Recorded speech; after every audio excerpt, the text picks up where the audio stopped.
ओम शांति। तो आज एक बहुत सुंदर विषय पर चर्चा करेंगे।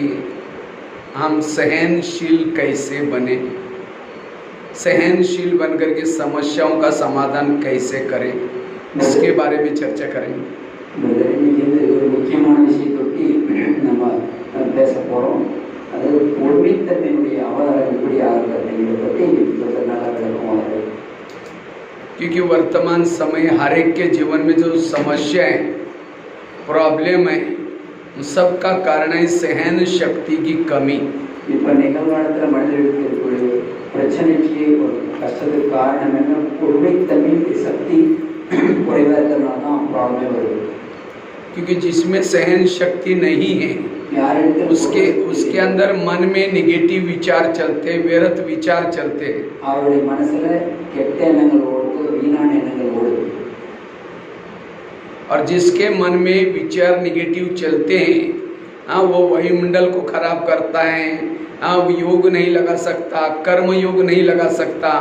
बैठ करके योग लगाएगा तो भी उसका संकल्प व्यर्थ चलेगा, योग नहीं लगेगा। इसीलिए अगर हमें योगी बनना है, सहनशील बनना जरूरी है। அதாவது யாரிடத்துல நெகட்டிவ் எண்ணங்கள் ஓடுதோ அவங்களால யோகம் பண்ண முடியாது, ஒரு கர்மம் செய்ய முடியாது, அந்த வாயு சூழ்நிலையுமே அவங்க எடுத்துடுறாங்க. அதனால நம்ம வந்து सहन शक्ति अधिकப்படுத்தணும்.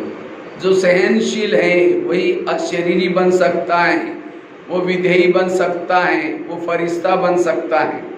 யார் வந்து இந்த மாதிரி விசாரம் வந்து சுத்தமாக வச்சிருக்கிறவங்களோ அவங்க தான் அசரீரியாக முடியும். நெகட்டிவிட்டினா தான் அசரீரியாக முடியும்.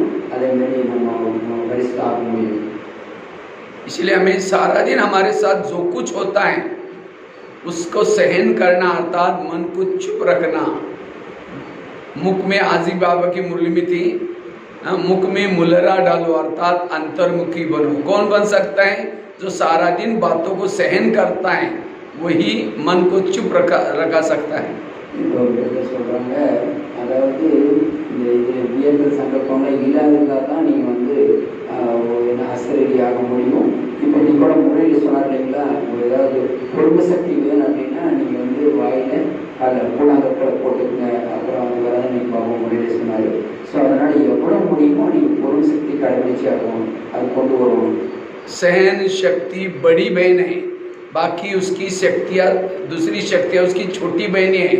बड़ी बहन आएगी, छोटी बहनें, दूसरी शक्तियाँ अपने आप आएगी।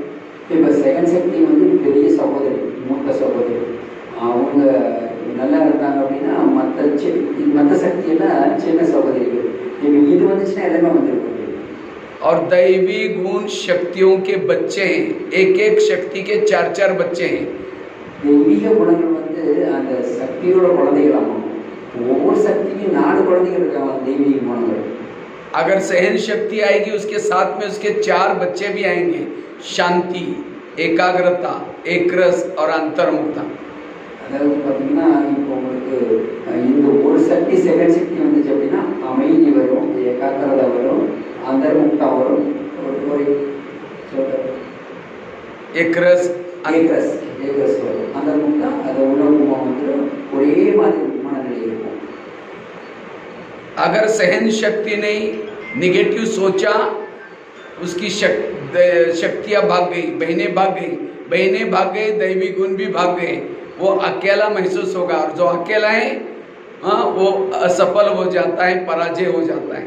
செகண்ட் சக்திக்கு மற்ற சக்தியை ஓடி போயிடும். அப்போ தனியாக இருப்பீங்க, அப்போ வந்து உங்களுக்கு ஒன்றும் சந்தோஷமாக இருக்க முடியாது. मायाजीत बनने का आधार है, क्योंकि हमारे इस युद्ध में विजय बनने का आधार है शक्ति और गुण। अगर यही सेनाएं हमारे पास नहीं है, राजा कभी युद्ध में अकेला नहीं जाता, सेनाओं के साथ जाता है।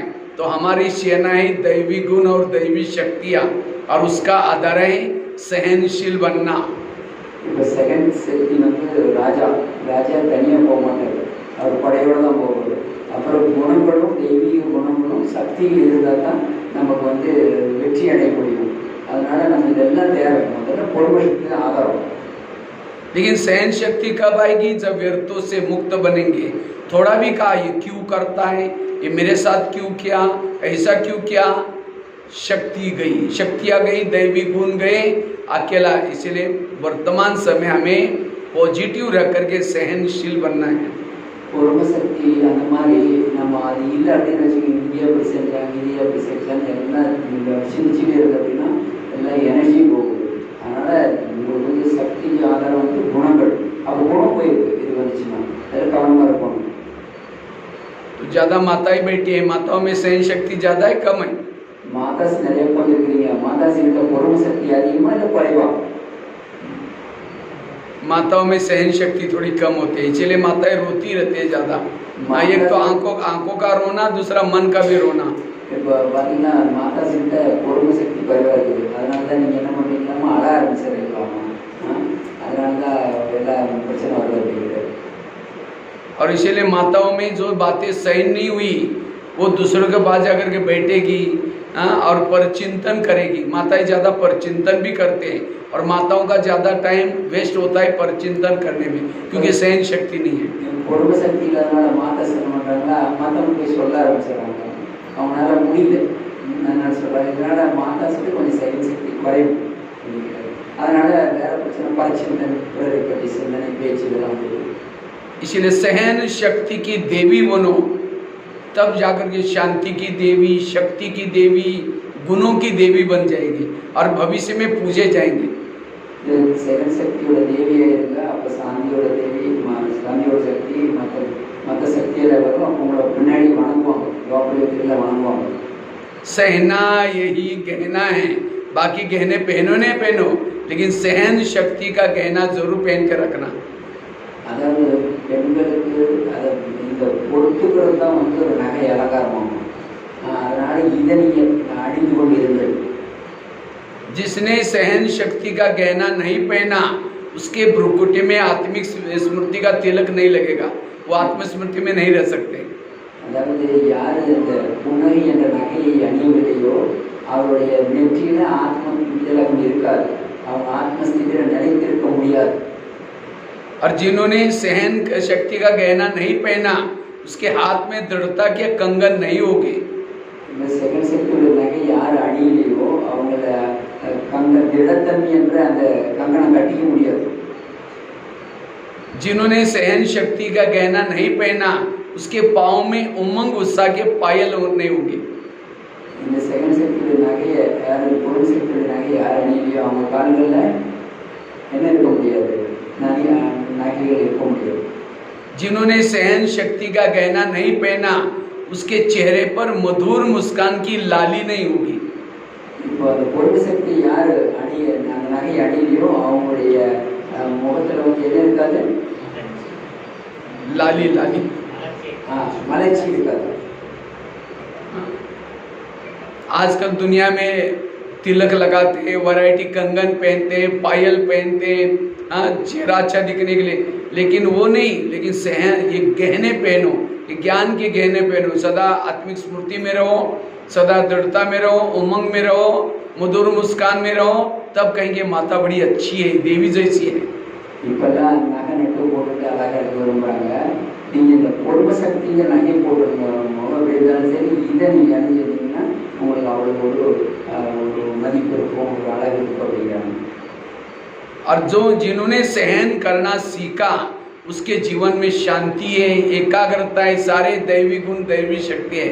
யார் பொறுமையாக இருக்க கற்றுருக்காங்களோ அந்த நகை அணி ஆரம்பிச்சிட்டாங்களோ அவங்களுக்கு சாந்தி இருக்கும், பொறுமை சக்தி இருக்கும், மற்ற எல்லாமே குணங்கள்லாம் வர ஆரம்பிச்சிடும்.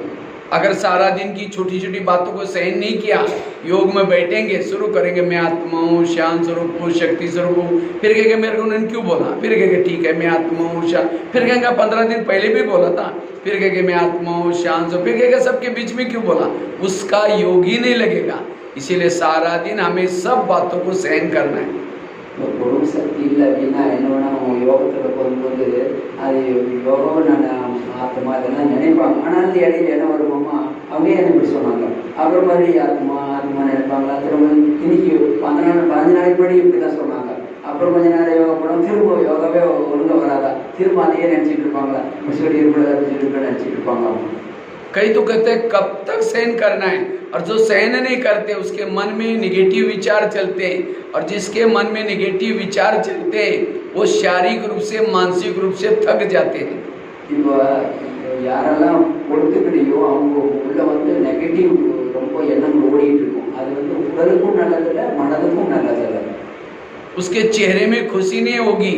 आज जिसके चेहरे में खुशी नहीं, उसको कहेगा, कौन कहेगा इनको भगवान मिला है, ये देवी बनने वाले, देवता बनने वाले, कौन कहेगा फिर? இப்போ யாருக்கிட்ட பொருள் சக்தியோ அவங்க முகம் வந்து எப்படி இருக்கு, மாறி இருக்கும். அப்போ இவங்க அவங்க யார் ஏற்றுக்குவாங்க? பகவான் படிச்சு சொல்லிவிடாரு, பகவான் கிடைச்சிருக்காரு, எப்படி ஏற்றுக்க முடியும்?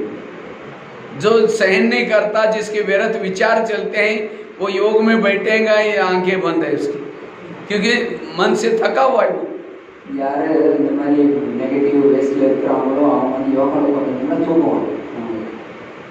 जिसके मन में निगेटिव विचार चलते हैं, हाँ, निगेटिव विचार चलने वाला घर का वायुमंडल भी खराब हो जाता है।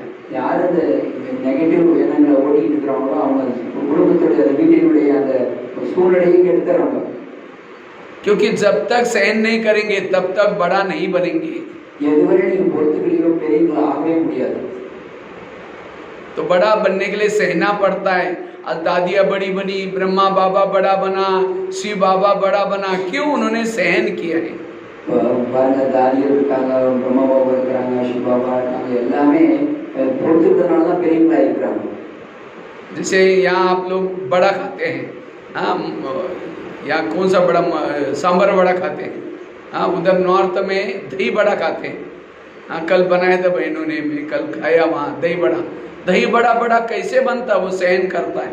பாருங்க, இப்போ நீங்க வடை சாப்பிடுறீங்க இல்லையா, மசாலா வடை சாப்பிடுறீங்க, நிறைய பேர் தயிர் வடை செய்யறாங்க, நேற்று கூட சகோதரி பண்ணாங்க. அது எப்படி உருவாகுது? कुछ माताएं तो नींद करना शुरू कर देते। சில மாதா थोड़ा ताली बजाओ अच्छी तरह, நல்ல கை தட்டுங்க, தூக்கம் வரக்கூடாது. अगर ये बातें सुनते समय सो जाएंगे तो फिर आपकी सहन शक्ति कैसी आएगी? इसीलिए कान खोल के सुनो। मेरा एक है कि मैंने इसीलिए नजदीक बिठाया, मैं देखता हूँ सबके चेहरे दिखने चाहिए, कोई सोना नहीं है। இந்த விஷயத்தை கேட்டீங்கன்னா நீங்க தூங்குறீங்களா, எப்படி சகன் சக்தி வரும்? அதனால தான் நான் பக்கத்துல अलर्ट होकर के सुनना है। ஸ்ட்ரைட்டா உட்கார்ந்து நீங்க கேட்கணும். बीच बीच में ताली बजा सकते हैं, ताली बजाने से कोई जीएसटी नहीं कटेगी। அதாவது இடையில கை தட்டலாம், கை தட்டுறதுனால ஜிஎஸ்டி வந்து பிடிக்க மாட்டாங்க, டாக்ஸ் பிடிக்க மாட்டாங்க. ताली के लिए टैक्स नहीं लगाया मोदी जी ने। மோடி ஜி வந்து கை தட்டுறதுக்கு டாக்ஸ் போடல அவர். அதாவது நம்ம சந்தோஷமா நீங்க கை தட்டுங்க, खुशी खुशी से सुनेंगे, खुशी खुशिया கேளுங்க. तो इसलिए सहन शक्ति की देवी बनो। हमें सब कुछ सहना है, और जो सहन करना सीखता है इस ज्ञान मार्ग में इजीली चल सकता है। हाँ, वो कभी भी ये क्यों क्या, सहन शक्ति वाला हर व्यक्ति के साथ हर परिस्थिति में एडजस्ट होकर के चलता है। பாருங்க, நீங்க செகண்ட் சக்தி, அவங்க பொறுமை சக்தியை நீங்க கத்துக்கிட்டே இருங்க. அவங்க வந்து எல்லாரும் கூட அட்ஜஸ்ட் பண்ணி போயிடுவாங்க. யாரா இருந்தாலும் எப்படி இருந்தாலும் அட்ஜஸ்ட் பண்ணி போயிடுவாங்க. सहन शक्ति वाला रेत में भी पानी निकाल सकता है। பொறுமை சக்தி உள்ளவங்க மணல்ல கூட தண்ணி கொண்டு வந்துருவாங்க. इसलिए हमें क्या करना है? सहन करना सीखना है। ஆகவே நீங்க என்ன செய்யணும்? பொறுமை சக்தி கொண்டு வரதுக்கு கத்துக்கணும். चेंज करो, ये लगा दो।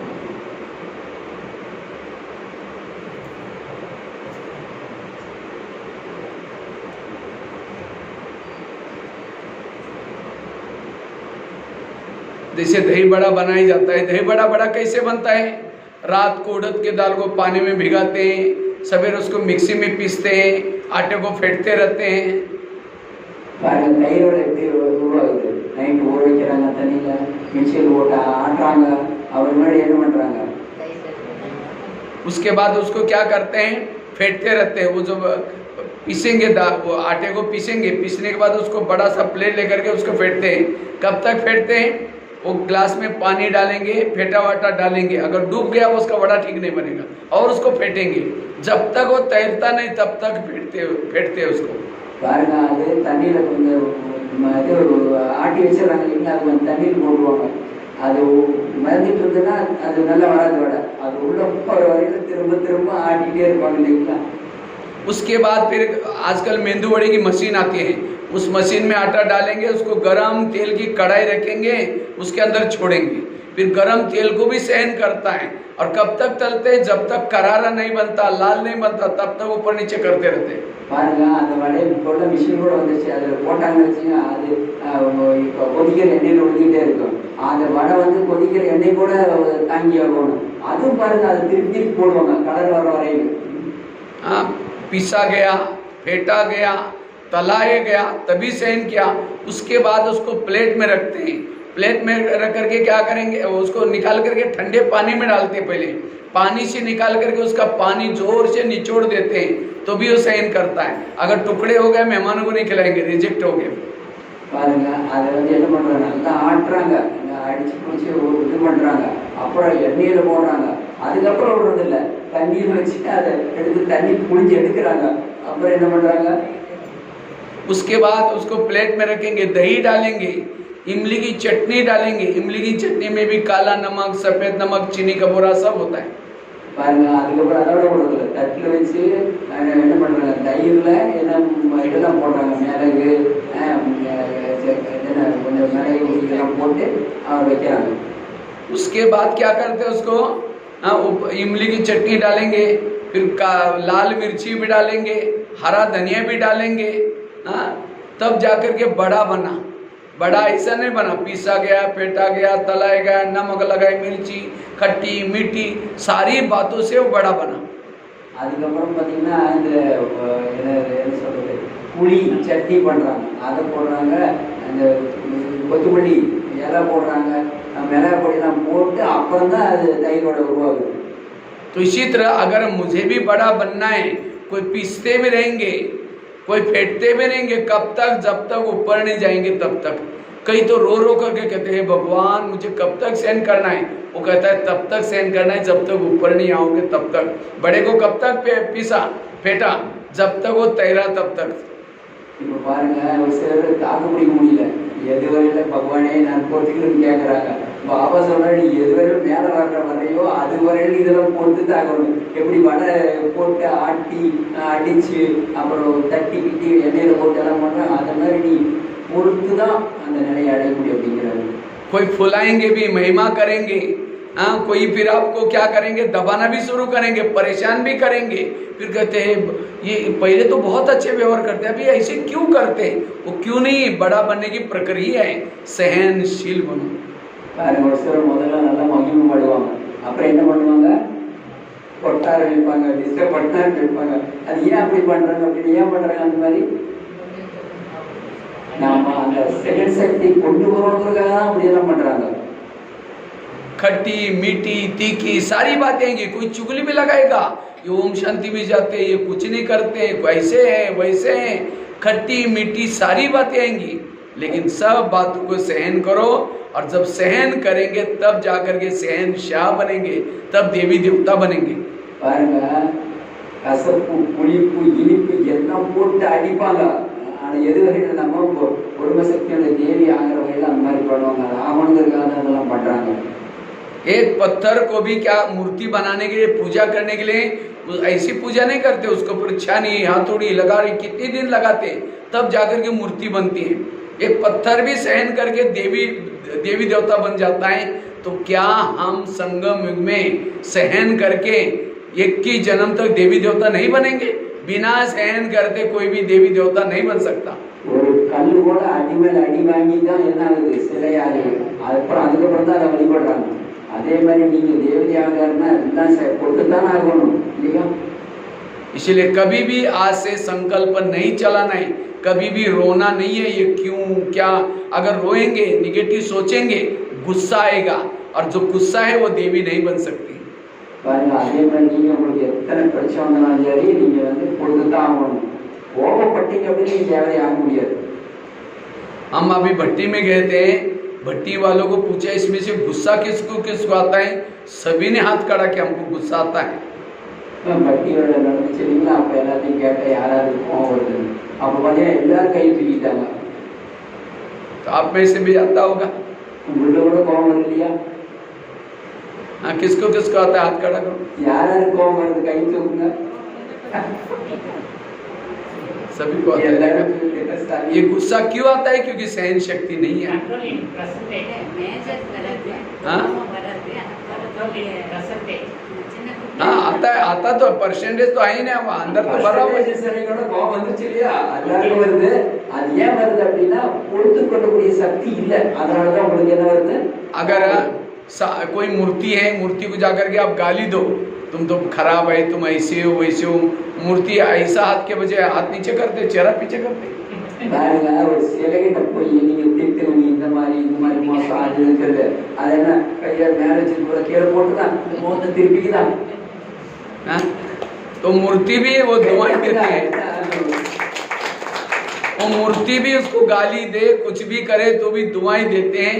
और आज हम चैतन्य में देवी है, इसलिए हम क्या करते हैं, ऐसा किसी ने कुछ बोला, हाँ ऐसा करने के बजाय ऐसा हाथ करेंगे, पीछे करेंगे, 15 दिन से बाद में नहीं, कभी वो गुस्से से ऐसा भी कर लेते हैं। ऐसा कोई मंदिर में है ऐसा देवी का हाथ है गुस्सा वाली, ये गुस्सा करने वाली। इसीलिए आज से हमें इस सहन शक्ति को बढ़ाने की आवश्यकता है। பாருங்க, யாராவது ஒரு சொல்லிட்டாங்க கை வைக்கிறது படிக்கிறோமா திருப்பிக்கிறோமா 5 நாள் கூட பேசுறது இல்லையாமா, அந்த மாதிரி இருக்கலாமா தேவதை யாருங்க? जो सहन करता उसका पद ऊंचा होता है। யாரு பொறுத்துக்கிறோமோ அவர் பதவி உயர்ந்ததாக இருக்கிறது।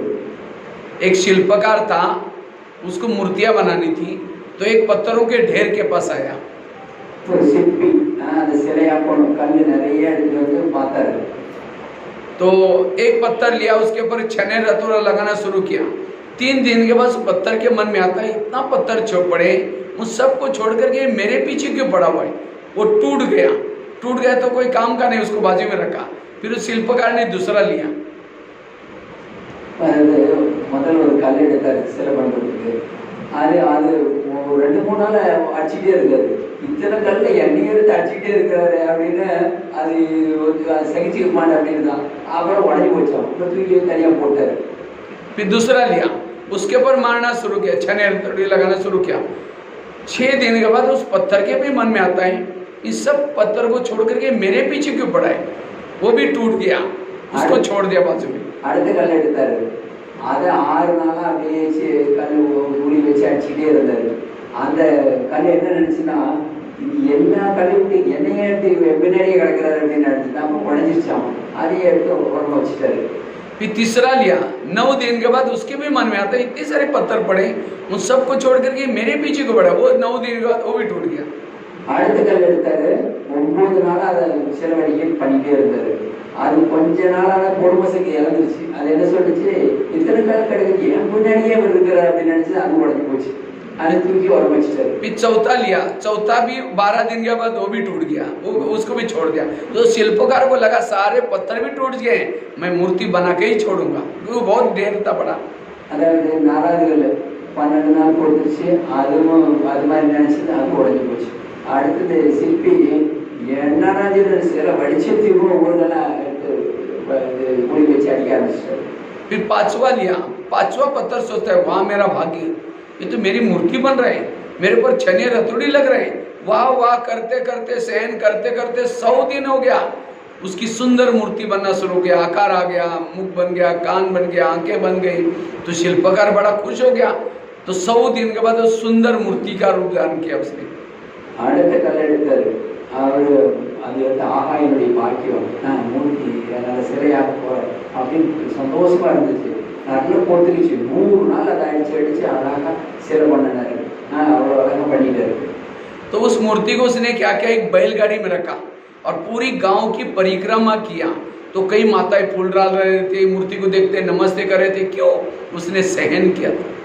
அடுத்து பார்த்தீங்கன்னா அந்த மூர்த்தி சிலையை வந்து வண்டியில் வச்சு ஊர்வலமாக எடுத்து கொண்டு போனார்। அங்கங்க வழிபட்டு பூ போட்டாங்க, பால் ஊற்றினாங்க, எல்லாம் ரொம்ப இருந்தாங்க। அதில் எதோடைய ஆதாரத்தில் அதை பங்குதெல்லாம் கிடைச்சது, ஒழிச்சிருக்கிறதுனால கிடைச்சது। अगर पत्थर को गाड़ी में लेके गए घुमाते तो कोई नमस्ते करता, पूजा करता, क्यों पूजा हो रही? क्योंकि उसने सहन किया था। இப்போ பாருங்க, யாராவது கல்லை சாதாரண எடுத்து போனால் யாராவது வணங்குவாங்களா? ஏன் அது போட்டுக்குச்சு, சிலையாச்சு, அதனால அதை எல்லாரும் வணங்கினாங்க, எல்லாரும் வழிபட்டாங்க। उसके बाद उसके लिए एक मंदिर का निर्माण किया, मंदिर का निर्माण करके उस मूर्ति को प्रतिष्ठापित किया। काफी बड़े बड़े साधु संत उस मूर्ति के कार्यक्रम में आए थे, सब आकर के उसके सामने झुक रहे थे। वो मूर्ति इतना खुश हो गई, मैं केवल 100 दिन सहन किया, आज मेरे कितने अच्छे दिन आ गए, वो खुश हो गए। அது அது பாருங்க, அதுக்கப்புறம் கோயில் ப்ரொடெக்ட் பண்ணாங்க. அதுக்கப்புறம் எல்லாரும் வந்து பெரிய பெரிய மகான்கள், சாமியார், சன்னியாசி எல்லாம் வந்து அதை இது பண்ணி நிலைநாட்டிட்டு போனாங்க. அப்போ பாருங்க, நினச்சிக்கலாமா, நான் ஒன்லி ஒரு 3 நாள் தான் போட்டுட்டு எனக்கு இவ்வளோ மதிப்பு இருக்கு அப்படின்னு நினச்சிக்கலாமா. उसके बाद उस मूर्ति को मंदिर का ऊपर चढ़ने के लिए सीढ़ी बनानी थी। सीढ़ी बनाने के लिए शिल्पकार सोचते अभी कहाँ से पत्थर लाओ जो टूटे हुए थे, हाँ, तो उन सभी को ज्वाइन कर दिया। सबसे पहले सीढ़ी में लगाया, जो 3 दिन के बाद टूटा था उसको पहली सीढ़ी में लगा दिया। அதுக்கப்புறம் பார்த்தீங்கன்னா, இப்போ கோயில் கட்டணும், கோயில் கட்டணும், இதுக்கு அது ஹைட்டில் வைக்கணும். அப்புறம் படிக்கட்டெல்லாம் போடணும் இல்லையா, அப்போ எங்கே போய் தேடுறது, நம்ம உடஞ்சி போன கல்வி எடுத்துடலாம்னு சொல்லி அதை ஒட்டி ஒட்டி போட்டாங்க. மொதப்படி யாருன்னா அந்த 3 நாள் உடஞ்சது இல்லைன்னா அதை ஒட்டி மொதப்படியை போட்டாங்க. दूसरे में लगाया, जो 6 दिन के बाद टूटा था उसको ज्वाइन कर दिया, दूसरी सीढ़ी बन गई। 6 நாள் உடஞ்சது இல்லைன்னா அது 2வது படியை போட்டாங்க। तीसरे में 9 दिन के बाद टूटा था उसको ज्वाइन कर दिया। 3வது படியை அந்த 9 நாள் உடஞ்சது அதை போட்டாங்க। चौथी में जो 12 दिन के बाद टूटा था उसको ज्वाइन किया। அடுத்தது 12 நாள் உடஞ்சது இல்லைன்னா அது 4வது படியை போட்டாங்க। तो लोग, और 5वां तो ऊपर था ही, मूर्ति बना के रखा था। जब मंदिर में लोग जाते हैं, चप्पल पहले सीढ़ी के पास उतारते हैं जहाँ सबसे कम सहन किया था, और ऊपर जाकर के जो चौथी सीढ़ी है उसका भी थोड़ा नमस्ते करते हैं, क्योंकि उसने 12 दिन सहन किया था। और जिस पत्थर ने 100 दिन सहन किया था, मूर्ति बनी थी, उसके ऊपर सिर झुकाते हैं, प्रसाद चढ़ाते हैं, देवी मुझे ब्लेसिंग दे दो, वरदान दे दो बोलते हैं। அதான் பாருங்க, ரொம்ப குறைவா ஒரு 3 நாள் தான் இருந்தாங்க, அவங்க பக்கத்தில் செருப்பு போடுறாங்க மொதப்படியில். அப்புறம் 4வது படி கூட 12 நாள் போட்டுருச்சு, அதனால அந்த படி கூட கூப்பிடுறாங்க. அடுத்த சிலைக்கு அவ்வளவு தூரம் எல்லாம் நைவேத்தியம் பண்ணுறாங்க, எல்லாம் பண்ணி என்னை கூப்பிட்டு அவ்வளோ மரியாதையாக இது பண்ணுறாங்க। तो एक दिन पहली सीढ़ी दूसरे को बोलती है, ये लोग हमारे पर गंदी गंदी चप्पल उतर करके अंदर कहाँ जा रहे हैं। तो तीसरी बोलते हमने बड़ी भूल की, जब हमारी वो शिल्पकार मूर्ति बना रहा था उस समय हमने सहन नहीं किया, हम टूट गए। जिस पत्थर ने 100 दिन सहन किया उसकी मूर्ति बनी है, उस मूर्ति का दर्शन करने के लिए लोग यहाँ से जा रहे हैं। देखो, भाग्य सबके सामने आया था, लेकिन उन्होंने सहन नहीं किया, भाग्य को गवा दिया। அது ஒரு நாள் படியெல்லாம் பேசிக்கலாம், மொதப்படி சொல்லிக்கலாம், பாரு நம்மள வந்து செருப்பு போட்டு போகிறாங்க, இப்படி பண்ணுறாங்க, அங்கெல்லாம் வழிபடுறாங்க அப்படின்னா 3வது படி சொல்லிச்சா, நம்ம பொறுத்துக்கல, அது 3 நாள் பொறுத்துட்டு சிலை ஆயிடுச்சு, அதனால அதெல்லாம் வணங்குறாங்க, நம்ம பொறுத்துக்கல, அதுதான் தவறு அப்படின்னு சொல்லிச்சாங்க। ये कहानी हमारी अपनी है। बाबा भी परम धाम से ऊपर से नीचे आता है और उसको लगता है मैं एक सुंदर लक्ष्मी नारायण के समान मूर्ति बनाऊंगा। इसके लिए क्या करता है, महाराष्ट्र, MP, UP, तमिलनाडु, केरला, सभी तरफ से पत्थरों को इकट्ठा करता है। हम पत्थर बुद्धि थे, उन सभी को इकट्ठा करता है, ज्ञान और योग की छने रत्न लगाना शुरू करता है। फिर कुछ समय के बाद रोएंगे, बाबा मेरे को बोलते रहते हैं, ये सब ऐसे बोलते हैं, इनको कुछ नहीं बोलता, मेरे को ऐसे। जब रोना शुरू करेंगे, बाबा उस पत्थर को बाजू में रखेगा, फेंकेगा भी नहीं, सत्युग में लेके जाएगा, कहीं ना कहीं दास दासी में तो लगा ही देगा। பாருங்க, அதே மாதிரிதான் நம்ம கதை தான் இது। பகவான் நம்மளை தேர்ந்தெடுத்து அவ்வளோ பானை கொடுக்குறாரு, எல்லாம் பண்ணுறாரு. ஒரு சிலர் வந்து என்னன்னு கொடுத்துக்க முடியாது, இப்படி அப்படின்னு போயிட்டு விட்டுறாங்க. அவங்களே எங்கே விடுறாங்க, அங்கே சத்தியுகத்தில் தாசி ஆவாங்க। அதனால நம்ம பொறுமை சக்தி ரொம்ப அவசியம் அப்படிங்கிறாரு। सतयुग में जब लक्ष्मी नारायण आते हैं, वहाँ गेट के ऊपर गेट कीपर होते हैं, वो क्या आवाज लगाते हैं, लक्ष्मी नारायण पधारे करके वही खड़ा रहते हैं। देखो, उन्होंने भी योग किया था, उन्होंने भी ज्ञान लिया था, लेकिन वो ड्यूटी उनको क्यों मिली, क्योंकि संगम में उन्होंने सहन नहीं किया था, इसीलिए चप्पल जहाँ उतरते वहाँ ड्यूटी मिली। பாருங்க, லக்ஷ்மி நாராயண ராஜ்யத்தில் முன்னாடி கேட்டில் 2 பேர் இருப்பாங்க இல்லைங்களா, அவங்க வந்து லக்ஷ்மி நாராயண் பதாரே, லக்ஷ்மி நாராயண் வராங்கன்னு சத்தம் போடுவாங்க இல்லைங்களா, அது செய்கிறாங்க. ஆனால் அவங்க அந்த மாதிரி இவங்க பொறுமை சக்தியை கையாண்டதுனால தான் இவங்களுக்கு அந்த ஒரு உயர் பதவி, லக்ஷ்மி நாராயண பதவி. அவங்க பாருங்க செப்பல் அங்கெல்லாம் வருவாங்க, அங்கெல்லாம் முன்னாடி என்ட்ரன்ஸில் வருவாங்க, அந்த மாதிரி நிலை। एक जन्म में अगर सहन करेंगे, युगों युगों तक आपका शास्त्रों में नाम आएगा, ग्रंथों में नाम आएगा, आपको लोग भगत बनकर भगत आपको पूजा करेंगे, तो कितनी बड़ी प्राप्ति है। इसलिए सहन शक्ति की देवी बनो, कभी भी नेगेटिव नहीं सोचो। அதாவது நீங்கள் ஒரு ஜென்மம் கொடுத்துக்கிட்டீங்க அப்படின்னா உங்களுக்கு எவ்வளவு தூரம் வழிபாடுகள் இருக்குது, கோயிலில் அவ்வளோ மகிமை இருக்குது. ஸோ அதனால் ஒரு ஜென்மம் நீங்கள் பொறுமை சக்தி கையாளுங்க கொண்டு வாங்க। और इसीलिए माताओं में सहन शक्ति नहीं है। इसीलिए कोई भी बातें अगर कोई बोलता है तुरंत परचिंतन करेंगे, प्रदर्शन करेंगे, योग नहीं लगेगा। इसीलिए हर बातों को हमें सहना है। तो माता से அதிகமாக என்ன பண்ணுறீங்கன்னா பொறுமை சக்தி இல்லாதனால அதை பற்றி சிந்திக்கிறீங்க, அதை பற்றி பேசுறீங்க, அப்போ யோகம் எப்படி வரும்? माताएं सहन तो करती हैं, लेकिन सहन की भी बातें अपने तक नहीं रखेगी, पड़ोसी को जाकर सुनाएगी। माता से பொறுத்துக்கிறீங்க, ஆனா என்ன பண்றீங்கன்னா அது பக்கத்துல போய் சொல்லிடுறீங்க, பக்கத்துல இருக்கிறவங்க எல்லாம், பக்கத்துல இருக்கிறவங்க எல்லாம்। पति ने कुछ बोला, थप्पड़ थोड़ी मारेगी, चुप तो बैठेगी। लेकिन जैसा पति खेती में चला गया, ऑफिस में चला गया, पड़ोसी के बाद जाकर बैठेगी, फिर उसको पूछेगी खाना खाया, वो कहेगी अरे क्या खाओ, मेरे पति ने बड़ा घमासान किया। वो कहेगी मेरा भी कोई कमाई क्या। वो अपने पति की सुना रही, अपने पति इसको कहते हैं परचिंतन। இப்போ பார்த்தீங்கன்னா நார்மலாக என்ன இருக்குன்னா வாங்கி யாரும் கணவன் அரைஞ்சிட மாட்டாங்க, அடிக்க மாட்டாங்க, ஆனாலும் என்ன பண்ணுவாங்க ஒன்று வச்சுட்டு இருப்பாங்க। அவர் வயலுக்கு போயிட்டாங்கல்ல, ஆஃபீஸ் போயிட்டாங்கன்னா பக்கத்து வீட்டு அந்த மாட்டை போய் இப்படி எல்லாம் பண்ணுறாரு, அவர் இப்படி எல்லாம் சொல்லுவாங்க। அவங்க என் கணவன் பறிஞ்சவரா, அவர் இப்படி இப்படின்னு சொல்லுவாங்க। இப்படி பறிச்சு நெகட்டிவ் வேஸ்ட்டு பேசி பேசி அவங்களுடைய एक घंटा उसमें गया, फिर कहेंगे ठीक है। जो वो कभी कभी कहेगी मैं कभी कभी मेरे पति को धमकाती हूँ, तुम भी कम नहीं करना, तुम्हारा भी तो अधिकार है, अभी से कंट्रोल में रख, नहीं तो सिर पर बैठेगा। बस वो सुन के आई, शाम को इंतजार करते अब कब आएगा, मैं धमकाऊंगी, मैं धमकाऊंगी। शाम को जब आता है वो पति पानी मांगता है, कैसे निकले तेरे को हाथ नहीं, गुस्से से पानी फेंक दिया, खाना गुस्से से बनाया। ये है परचिंतन सुनने से, और इससे पूरा घर डिस्टर्ब हो गया। இப்போ பாருங்க, இந்த பரிசனை கேட்கும்போது அவங்க சொல்லி கொடுக்குறாங்க, கொஞ்சம் எச்சரிக்கைக்கூடாது, கொஞ்சம் போட்டா அப்படின்னு சொல்லி கொடுத்துறாங்க। இவங்க வந்தோடனே சரி சாயங்காலம் வந்து அதே நடிச்சிட்டு இருக்காங்க, வரட்டு பார்த்துக்கல அப்படின்னு வந்தோடனே அந்த தண்ணி போயிட்டு நம்ம வைப்பாங்க, சாப்பாடு கோவத்தில் வைப்பாங்க। இது பரிசனை வந்தது விளைவு। गुस्से से खाना बनाया। जो हम खाना बनाते हैं उसका 30 दिन के बाद ब्लड खून बन जाता है। अगर खून खाना गुस्से से बनाया, वो खून भी अशांत बन जाता है, और उससे हमारा मन भी अशांत होता है। फिर अशांत मन वाला पति क्या करता है, दोस्तों के पास जाता है, फिर कहीं घूमने के लिए जाएगा, दोस्त कहेगा चलो तो ना नशा करते हैं, शराब पीते हैं। फिर कुछ समय के बाद माता क्या बोलते हैं, मेरा पति बिगड़ गया। क्यों बिगड़ा? क्योंकि मैंने गुस्से से खाना बनाया, गुस्से से पानी दिया। इसलिए माता ही जागी, संसार जागा, माता ही सोई, संसार सोया। घर को परिवर्तन करने का आधार है आपके ऊपर। इसलिए सहन शक्ति की देवी बनो। சொல்றாரு, இவங்க வந்து கோபத்தில் சமைச்சாங்க, அதை சாப்பிட்டு போய் ஃப்ரெண்ட்ஸோட தண்ணி போட ஆரம்பிச்சாரு, அதெல்லாம் பண்ணாரு। அப்புறம் வந்து இவங்க என்ன சொல்ல ஆரம்பிச்சிருக்காங்க, என் கணவன் கெட்டு போயிட்டு இப்படியெல்லாம் நடந்துக்கிறார் அப்படின்னு। அதுக்கு காரணம் யாரு? இவங்க கோபத்தில் அந்த இதில் நெகட்டிவ் சிந்தனையில் சாப்பாடு சமைச்சதுனால அவருக்கு நீ கெட்டு போச்சு। அதனால முதல்ல தாய்மார்கள் மாறினா சமுதாயம் மாறிடு, மாதா சிந்தை இதில் கவனம் கொடுக்கணும் அப்படின்னு। इसीलिए सहन करना सीखना बड़ा जरूरी है। इसीलिए माताएं ज्यादा कहते हैं माताओं के पेट में कोई बातें ठहरती नहीं। இப்போ பார்த்தீங்கன்னா பொறுமை சக்தி கையாளுறது ரொம்ப அவசியம்। மாதாஸ்கிட்ட எந்த விஷயம் உள்ள நிற்கவே மாட்டேங்குது। हाँ, ये कमजोरी का फायदा हमारे ब्रह्मा बाबा ने लिया।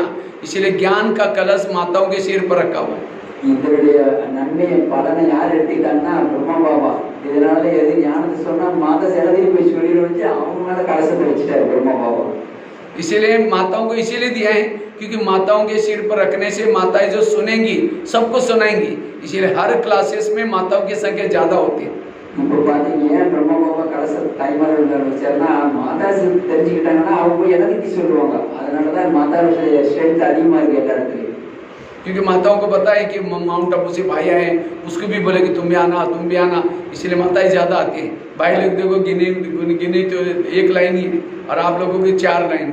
பாருங்க, மாதா என்ன பண்றீங்க, ஒருத்தருக்கு மெசேஜ் பண்ண வாங்க வாங்க அவங்க பிரதர் வந்துட்டாரு, பிரதர் வாங்க வாங்க எல்லாம் சொல்லி எல்லாம் 4 லைன் ஆயிடுச்சு, பிரதர்ஸ் ஒரு லைன் தான்। हाँ, तो अच्छी बातें भले सुनाओ, लेकिन व्यर्थ बातें अब हमें किसी को नहीं सुनाना, परचिंतन नहीं करना है। इसलिए सहन शक्ति की देवी बनो। அதாவது நல்ல விஷயங்களை சொல்லுங்க, இந்த பரிச்சிந்தனை பெரிய சிந்தனை வீணான விஷயங்களை சொல்லாதீங்க। அதனால सहन शक्ति வளர்த்துக்குங்க। क्योंकि गुस्सा करने से घर में शांति भंग हो जाती है। गुस्सा करने से घर का वायुमंडल अशांत बन जाता है। इसलिए हमें घर का वायुमंडल अच्छा बनाना है, सहनशील बन करके रहना है। அதாவது கோபப்படும் போது என்னதுன்னா அசாந்தி ஏற்படுது. சாந்தியா இருக்கிறவங்க வந்து அசாந்தி ஆயிடுறாங்க. அதனால உங்களுடைய வேலை அமைதியோட இந்த அசாந்தி வரும்போது என்ன ஆகுதுன்னா உங்களுக்கு அந்த சூழ்நிலையே கெட்டு போயிடுது. அதனால தாய்மாருடைய வேலை குடும்பத்தை ரொம்ப சாந்த நிலையில் வச்சிருக்கிறது. जिस घर में गुस्सा है, जहाँ सहन शक्ति नहीं है, वह लक्ष्मी वास नहीं करेगी। அதாவது எந்த வீட்டுல இந்த பொறுமை சக்தியிலையோ அந்த கோபம் வைக்குதோ அங்க என்ன பண்ணுது, லட்சுமி இருக்க மாட்டாங்க. वहाँ बरकत नहीं होगी, पानी के मटके भी सूख जाएंगे। அங்க வளர்ச்சி என்பது ஏற்படாது, தண்ணி பானையோட வத்தி போயிடும். वहाँ आपस में संबंधों में कड़वाहट आएगी। அவங்களுக்கு பக்கத்துல அக்கமத்துல கசப்பு தன்மை தான் வரும். जिसको सहन शक्ति नहीं है, जिसके पास, उसको रात को चैन की नींद नहीं आएगी। யார்கிட்ட பொறுமை சக்தி இல்லையோ அவங்க நைட்ல நல்ல தூக்கம், நிம்மதியான தூக்கம் இருக்காது. जिसमें सहन शक्ति नहीं है, उसको तनाव पैदा होता है, टेंशन पैदा होता है। யாருக்கு பொறுமை சக்தி இல்லையோ அவங்களுக்கு டென்ஷன் வர ஆரம்பிச்சிருக்கு. और जिसको तनाव है, टेंशन है, उसका जीवन दुखी है। யார் வாழ்க்கையில டென்ஷன் டிப்ரெஷன்ல வந்துட்டீங்களா அவங்க வாழ்க்கை ரொம்ப துக்கம் இருக்கும். तनाव को इंग्लिश में कहते हैं टेंशन। 10 मतलब 10, सन मतलब बच्चे। हाँ, किसी के 10-12 बच्चे, माँ बाप कैसे शांति से बैठेंगे? एक आएगा पापा मुझे कपड़े चाहिए, उसको भगा, दूसरे कहेगा पापा मुझे परीक्षा के पे देने। इसलिए कहते हैं ना, छोटा परिवार सुखी परिवार। इसलिए जितना सहनशील बनेंगे उतना सुखी रहेंगे। பாருங்க, டென்ஷன் வந்துனாவே டென்ஷன் வார்த்தையில டென்ஷன், அதாவது 10 குழந்தைகளாம். அப்ப எப்படி நிம்மதியா இருக்கும்? ஒரு குழந்தை வந்து பாப்பா எனக்கு இது வேணுங்க, அப்பா எனக்கு இது வேணும்னு கேட்காங்க, எங்க நிம்மதி இருக்க முடியும்? அதனால டென்ஷன் கூடாது, அதுக்கு பொறுமை சக்தியே வேணும் அப்படிங்கிறது. और जिसको सहन शक्ति नहीं है, उसका दिमाग हमेशा गर्म रहता है। யாருக்கு பொறுமை சக்தி இல்லையா அவங்க மூளை வந்து ரொம்ப சூடா இருக்கும். और जिसका दिमाग गर्म रहता है, उसके दिमाग में केमिकल उतरते हैं, कई शरीर की बीमारियां होती हैं। யார் ரொம்ப டென்ஷனா இருப்பாங்களோ அவங்க வந்து மூளையில வந்து கெமிக்கல்ஸ் உற்பத்தி ஆகுது. அது என்ன பண்ணுவோமா, நிறைய உடலை பாதிக்குதான். आज लोगों को 70% जो शरीर की बीमारी हो रहे हैं, गुस्से से, सहन शक्ति न होने से, टेंशन से। इसीलिए अगर हमें अपना पैसा बचाना है, हेल्थ को अच्छी रखनी है, इसलिए सहनशील बनो। இப்போ பாருங்க, உலகத்துல 70% சரீரத்துடைய வியாதிகள் வந்து இந்த கோபத்தினால டென்ஷனால தான் உற்பத்தி ஆகுது. அதனால நீங்க பொறுமைசாலி ஆகிட்டு பொறுமை சக்தியை கடைபிடிச்சு வாழ்க்கையில நல்லா இருக்கு. इसीलिए कहते हैं ना, जिसका पाँव गरम, पेट नरम, दिमाग ठंडा, उस घर में कोई डॉक्टर है, उसको मार दो डंडा। பாருங்க, அவர் சொல்றது யாருடைய கால்கள் வந்து ரொம்ப சாஃப்டா இருக்குதோ, पाँव गरम चाहिए, கால் வந்து ரொம்ப சூடா இருக்கணும், வயிறு வந்து எப்படி இருக்கணும், சாஃப்டா இருக்கணும், அப்புறம் மூளை வந்து குளிர்ச்சியா இருக்கும், அவங்க லைஃப் நல்லா இருக்கும் அப்படிங்கிறாரு. वहाँ डॉक्टर की जरूरत नहीं, वो हेल्दी वेल्दी और हैप्पी है। அவங்களுக்கு டாக்டரே தேவையில்லை, அவங்க எப்பொழுதும் ஹெல்தி வெல்தி ஹாப்பியா இருப்பாங்க. लेकिन आजकल उल्टा होता है, पाँव रहते गरम और दिमाग रहता, पाँव रहते ठंडे और दिमाग रहता है गरम। ஆனா இந்த காலத்துல என்ன, காடு குளிர்ச்சியா இருக்குதாமா, மூளை சூடா இருக்குதாமா, और यही बीमारियों का कारण है। इसीलिए இதான் வியாதி காரணம். ஆகவே आज गरीबी बढ़ती जा रही है। क्यों? क्योंकि कोई ना कोई टेंशन करेंगे, गुस्सा करेंगे और फिर डॉक्टर के पास जाते रहेंगे। और आजकल तो महंगाई है कितनी। இப்போ அதனாலதான் ஏழ்மை நிலை இருக்குது. ஒரு ரொம்ப சூடாகுதுன்னா நம்ம டாக்டர் போவாங்க, அவங்க ஃபீஸே நிறைய வாங்கிட்டு இருக்கிறாங்க, நிறைய பிரச்சனைகள் ஆகுது இல்லையா. आज किसी को पेट की बीमारी होती है, ईर्ष्या वाले विचार चलाने वालों को पेट की बीमारी होती है। பாருங்க, இப்பெல்லாம் வயிற்று ப்ராப்ளம் நிறைய வருது. அது ஏன் வருதுன்னா பொறாமை உணர்வு வருது, அதனால இந்த பிரச்சனை வருது. इसीलिए कहते हैं ना, तुम मेरे को देख करके तुम्हारे पेट में जलन होता है क्या? சொல்றாங்கல்ல, என்ன பார்த்து வயிறு எரியுது அப்படின்னு கேட்கறாங்கல்ல. और माताओं में थोड़ी ईर्ष्या ज्यादा होती है। மாதா கிட்ட கொஞ்சம் கம்பேர் பண்ணி பொறாமப்படுறது நிறையவே இருக்குது. इसका बच्चा नौकरी में लग गया, उसके घर के सामने गाड़ी आई, उसका ये खेती में इतना बड़ा दान हो गया। ईर्ष्या करेंगे, पेट के प्रॉब्लम सब हो जाएंगे। பையனுக்கு வேலை கிடைச்சிச்சு, அவங்க வீட்டுல கார் வாங்கிட்டாங்க, எங்க வீட்டுல நிலம் வாங்கிட்டாங்க, இந்த எரிச்சல் வர்றதுனால வயிறு பிரச்சனை வருது. आज किसी को दूर का कम दिखता है, दूसरे की बुराई को आंखें फाड़ फाड़ करके गुस्से से देखेंगे। जो आंखें फाड़ता है, बड़ी बड़ी करता है, आंखों का पुतली फैल जाती है, फिर कम दिखाई पड़ेगा। फिर डॉक्टर के पास जाएंगे, क्योंकि डॉक्टर जी मुझे आजकल धुंधला दिखता है, तो डॉक्टर चेक करेगा, क्या आपको चश्मा लगाना पड़ेगा। चश्मा तो लगाया, फिर भी बुराई देखना नहीं छोड़ेगा, नंबर बढ़ता ही जाएगा। பாருங்க, இப்பெல்லாம் தூர பார்வை ரொம்ப நல்லா இருக்குதாம்மா, கிட்ட பார்வை இல்லையாம்மா. மற்றவங்க பற்றி எல்லாம் பார்க்குறாங்க இல்லைங்களா? அப்போ போய் டாக்டர்கிட்ட போய் கேட்குறாங்க, எனக்கு கண்ணு சரியாக தெரியுமா டாக்டர், அது கண்ணாடியெல்லாம் போட்டுருவார். ஆனாலும் அந்த புறப்பாக்க போகிறதில்லை. आज किसी का ब्लड प्रेशर बढ़ता है, जो बीती हुई घटना को याद करता है उसका बीपी हाई हो जाता है। इसलिए बीती हुई बातों को भूल जाओ। उन्होंने मेरे साथ ऐसा व्यवहार किया, ऐसा करता है, वैसा सामने देखते ही उसको वो याद आता है, बीपी हाई हो जाता है। பாருங்க, கடந்த காலத்தை ஆறு அதிகமாக நினைக்கிறவங்களுக்கு பிளட் ப்ரெஷர் அதிகமாக இருந்தாமா, அதெல்லாம் மறந்துடுங்க. நீங்க சொல்றது என்ன சொல்றாங்க, நீங்க இப்படி பண்ணாரு, அப்படி பண்ணாரு, இப்படி பண்ண சொல்லிக்கிட்டே இருக்கிறாங்க. அதெல்லாம் வேடா கூடாது, அதெல்லாம் கூடாது.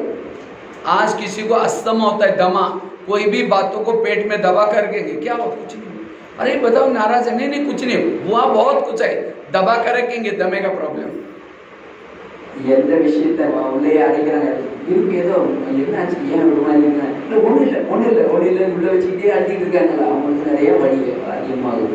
आज किसी को स्पॉन्डिलाइट होता है, सर्वाइव, रास्ते में जा रहे सब्जी लाने के लिए जा रहे मार्केट में, वो क्या करती है, वो क्या करता है, इधर उधर देखेंगे, जो इधर उधर देखता है उसको स्पॉन्डिलाइट होता है। फिर डॉक्टर के पास जाएंगे, क्योंकि डॉक्टर जी मेरे गले में आजकल अकड़न हो रहे, तो डॉक्टर चेक करता है, कहता है आपको स्पॉन्डिलाइट हुआ। इसका इलाज करके डॉक्टर एक बड़ा सा पट्टा लगाता है, जब पट्टा लगेगा 6 महीना ना इधर देखेंगे ना इधर देखेंगे, सीधा देखते चलना पड़ेगा। என்ன அதுன்னா, ஒரு சிலருக்கு மார்க்கெட்டுக்கு போவாங்க, இங்கே பார்ப்பாங்க, அங்கே பார்ப்பாங்க, யார் யாருன்னு பார்த்துட்டு போவாங்க. அதனால என்ன, தொண்டையில் ப்ராப்ளம் வருது, ஸ்பான்லைட் அந்த ப்ராப்ளம் வருது. அதனால டாக்டர் இது நெட் போட்டு நெக்கி போட்டு சொல்கிறாங்க. அதனால 6 மாதம் எங்கேயும் பார்க்க முடியாது, அங்கேயும் பார்க்க முடியாது. பண்ணின தவறுக்கு இது பனிஷ்மெண்ட் அது. आज किसी को ज्वाइंट पेन, मसल दर्द, क्यों? गुस्सा करने से, सहन शक्ति न होने से गुस्सा करेंगे, गुस्सा करने से हमारे ज्वाइंट के ऊपर प्रेशर आता है, और इसलिए फिर बुढ़ापे में शरीर हमेशा दर्द रहता है, रहेगा, पता नहीं क्या रात को मुझे यही हो रहा है, इतना बदन दर्द, क्यों? गुस्सा किया। इसलिए सहन शक्ति की देवी बनो। பாருங்க, இப்போ நிறைய பேருக்கு கால் வலி, இடுப்பு வலி, கை வலி அப்படின்னு வருது. ஏன்னா கோபப்பட்டதுனால, பொறுமையா இருந்ததுனால அதெல்லாம் வராது. அதனால நம்ம பொறுமை சக்தி வளர்த்துக்கணும். आज किसी को शुगर होते, शुगर कोई मीठा खाने से नहीं होती, टेंशन, क्या टेंशन, मैं इसकी सास हूँ, मैं इसका पति हूँ, मैं इसकी माँ हूँ, इसको मैंने पढ़ाया लिखाया, छोटे से बड़ा किया, जब इसकी शादी भी अपनी पत्नी का मानता है, मुझे नहीं पूछता, ऐसे टेंशन से शुगर हो जाते। जब शुगर होगी तो क्या करेंगे, मीठा खाना बंद करेंगे, टेंशन में आना बंद नहीं करेंगे। பாருங்க, சிலருக்கு ஏன் டென்ஷன் வருது, ஏன் டென்ஷன் வருது, அவர் சொல்றாரு, அதாவது நான் மாமியார், நான் இது என்னோட பையன் நான் வளர்த்தி மேல்நிலை கொண்டு வந்துட்டு இப்படி இப்படின்னு என் பேச கேட்க மாட்டேன், ஒய்ஃப் பேசுகிறாங்க, இந்த மாதிரி நிறைய நினச்சி டென்ஷன் வருது. அப்போ வரும்பொழுது என்னன்னா, இப்போ மருந்தெல்லாம் சாப்பிட்றாங்க, ஆனால் டென்ஷன் குறைக்க மாட்டேங்கிறாங்க. बच्चे ने गिलास गिरा, इतना गुस्सा करेंगे, तेरे को अक्ल नहीं, तुम कमा के लाओ तो पता चलेगा। गिलास था 10 रुपए का, गुस्सा करेंगे, हार्ट में प्रॉब्लम आएगा, 10 लाख रुपए का ऑपरेशन करना पड़ेगा। गिलास तो 10 रुपए का था, 10 रुपए के गिलास में के पीछे गुस्सा करेंगे, इसीलिए सहनशील। अगर गिलास भी टूट गए कोई बात नहीं बेटा, दूसरा लेंगे, बस खत्म। பாருங்க, ஒரு பையன் கிளாஸ் அதை உடைச்சிட்டான், அது அவ்வளோ டென்ஷன் ஆகி போய் ஹார்ட் ஆப்ரேஷன் 10 லட்சம் கூட செலவு பண்ணிடுவாங்க. அது ஒன்றும் இல்லை, பொறுத்திருந்தவர் இல்லை, உடஞ்ச கூட பரவாயில்லப்பா நீ கேட்கலாரு அப்படின்னு சொல்லி அதோட ஈஸியாக எடுத்துருந்தா ஒன்றும் பிரச்சனை இல்லை, இல்லைங்களா? इसलिए वर्तमान समय ये सहन शक्ति आज हमें बहुत जरूरी है। இப்போ பாருங்க, எவ்வளோ டீட்டெயிலாக சொல்கிறாரு பாருங்க. நம்ம இந்த நிகழ்காலத்தில் நமக்கு பொறுமை சக்தி ரொம்ப ரொம்ப அவசியம். आज कई लोग क्या करते हैं, किसी का मर्डर भी कर लेते हैं गुस्से से।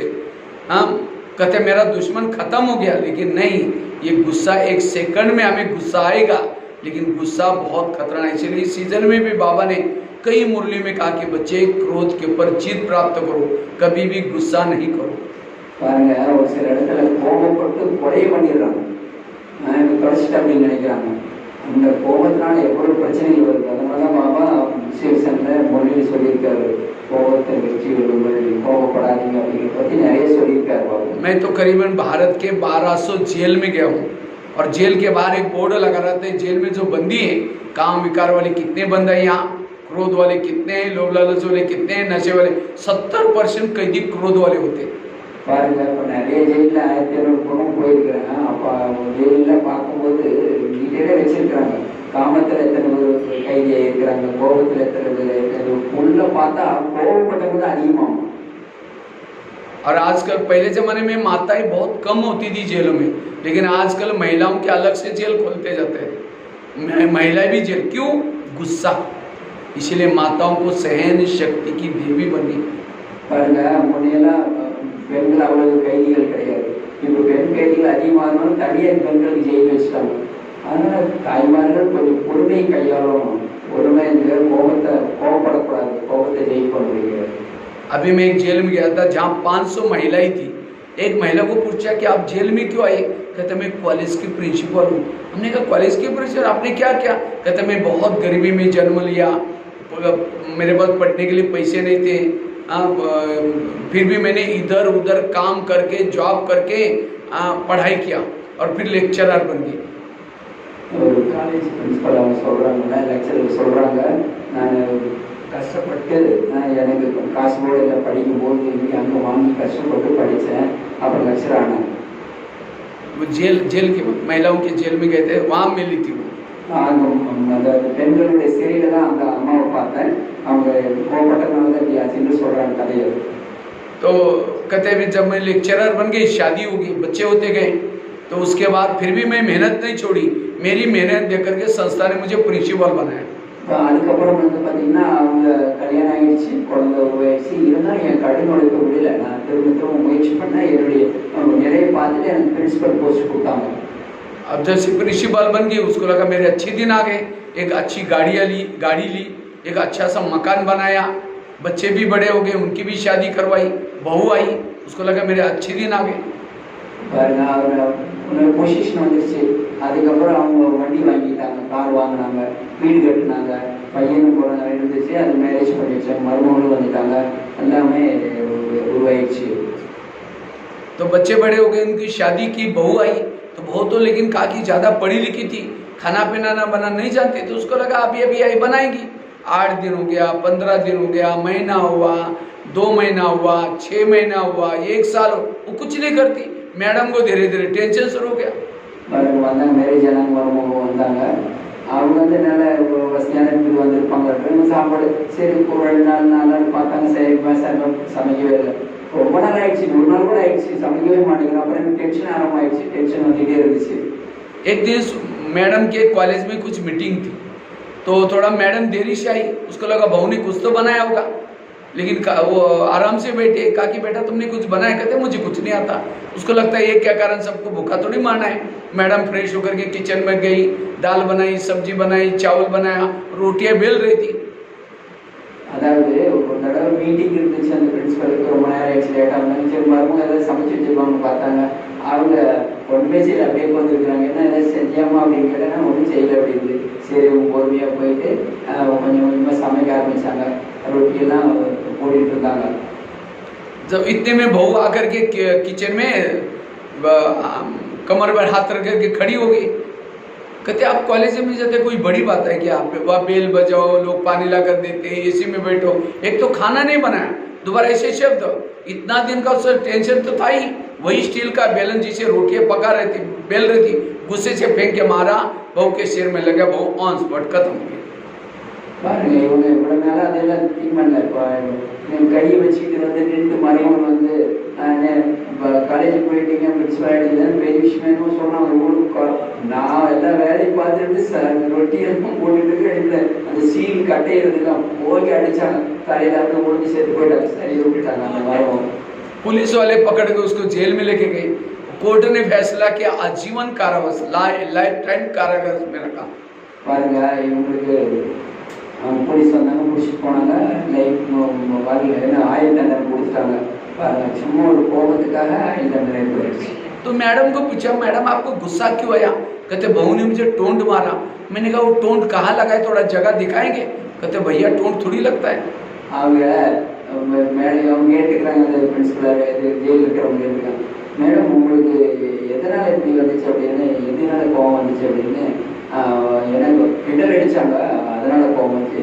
அது கிண்டல் அடித்தாங்க, அது எங்கே நாட்டு மாறினாங்க, எதை எங்கே அடித்தாங்க கிண்டலை காட்டுங்க அப்படின்னாங்க, அதுக்கு தெரியுமே அப்படின்னு சொல்லியிருக்கிறாங்க. मैंने कहा कितना बड़ा फोड़ा आया, दिखाओ। फोड़ा भी नहीं आया। कहते भैया टोंट थोड़ी फोड़ा। मैंने कहा कितना लीटर खून गया आपका उस टोंट से? तो कहते ये बूंद भी नहीं आया। देखो उस मैडम ने सब कुछ सीखा, सहन करना नहीं सीखा।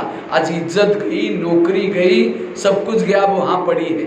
ये है सहन शक्ति की कमी का परिणाम। பாருங்க, அது பாருங்க, அந்த கேட்ட திரும்ப கேட்டேன், எங்க அடிச்சாங்களே, ரத்தம் வந்துச்சா, என்ன அடிப்பட்டு, அது அதெல்லாம் தெரியுமே.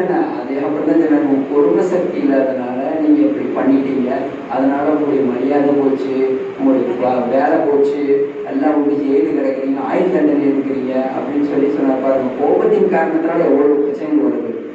ये तो केवल एक घटना मैंने आपको सुनाई, आज मैं हजारों घटना जेलों में देखता हूँ। इसलिए वर्तमान समय आज घर घर में रामायण चल रहा है, घर घर में महाभारत चल रहा है। क्यों? सहन शक्ति की कमी।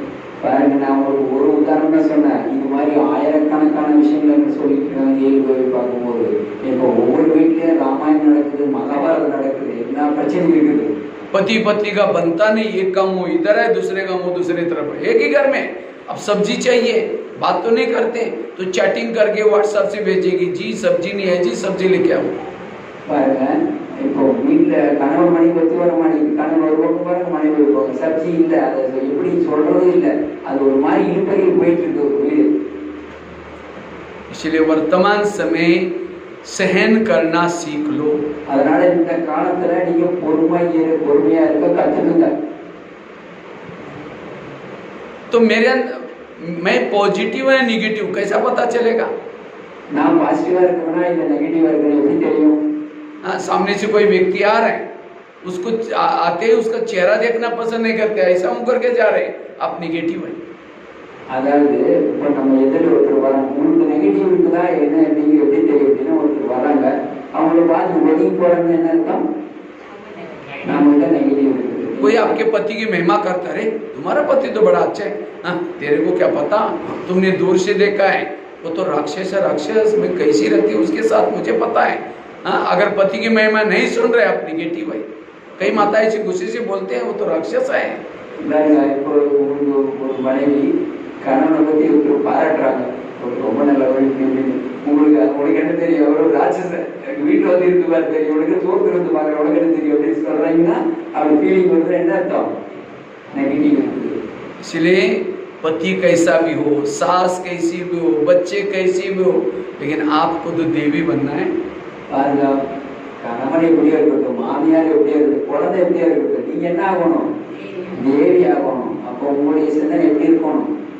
செய்தியை கொடுத்து இருக்கணும்.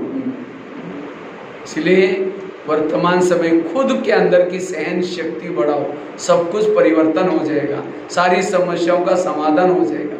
அதனால இந்த இருக்கக்கூடிய காலகட்டத்தில் உங்க பொறுமை சக்தியை வளர்த்துக்கணும், எல்லா பிரச்சனைக்கும் சமாதானம் கிடைச்சிட்டு பொறுமை சக்தியை வளர்த்துக்கிறதுக்காக ஒரு கிளாஸ் மூலத்தை சொல்றாரு.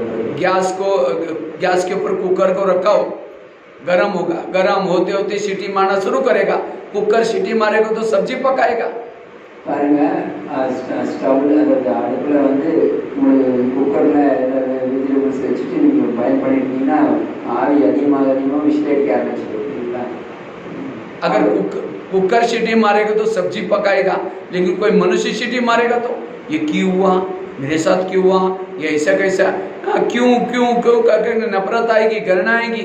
फिर एक दिन कहेगा तुम्हारा 3 साल से देख रहे हो, आज मुझे सहन नहीं हुआ, सीटी मार दी। गुस्सा है सीटी, और 1 सेकंड के गुस्से में क्या होगा वो मैडम का बताया ना, इसी तरह क्या होगा आज कोई भरोसा नहीं। इसलिए पॉजिटिव बनो, सहन करना सीख लो। இப்போ பாருங்க, அந்த குக்கரில் சூடு அதிகமாக இருக்கும், விசில் வருது. அதே மாதிரி இங்கே வந்து நீங்கள் ஒவ்வொரு டைம் போகிறீங்க வச்சுலாங்க, போக போக என்ன ஆகும், ரொம்ப பிரச்சனை ஆகிட்டு இருக்கு. அதனால் நீங்கள் செகண்ட் சக்தி வளர்த்துக்கணும். तो हम सहन शक्ति को बढ़ाने के लिए क्या करें, उसके लिए 4-5 बातें आपको बताता हूँ। சரிங்க, நீ இவ்வளோதான் சொல்லி கொடுத்துட்டீங்க, நீங்கள் எப்படி பொறுமை சக்தி கையாளுறத சொல்லி கொடுக்குறாரு. ஒரு 4 விஷயம் நான் சொல்கிறேன்.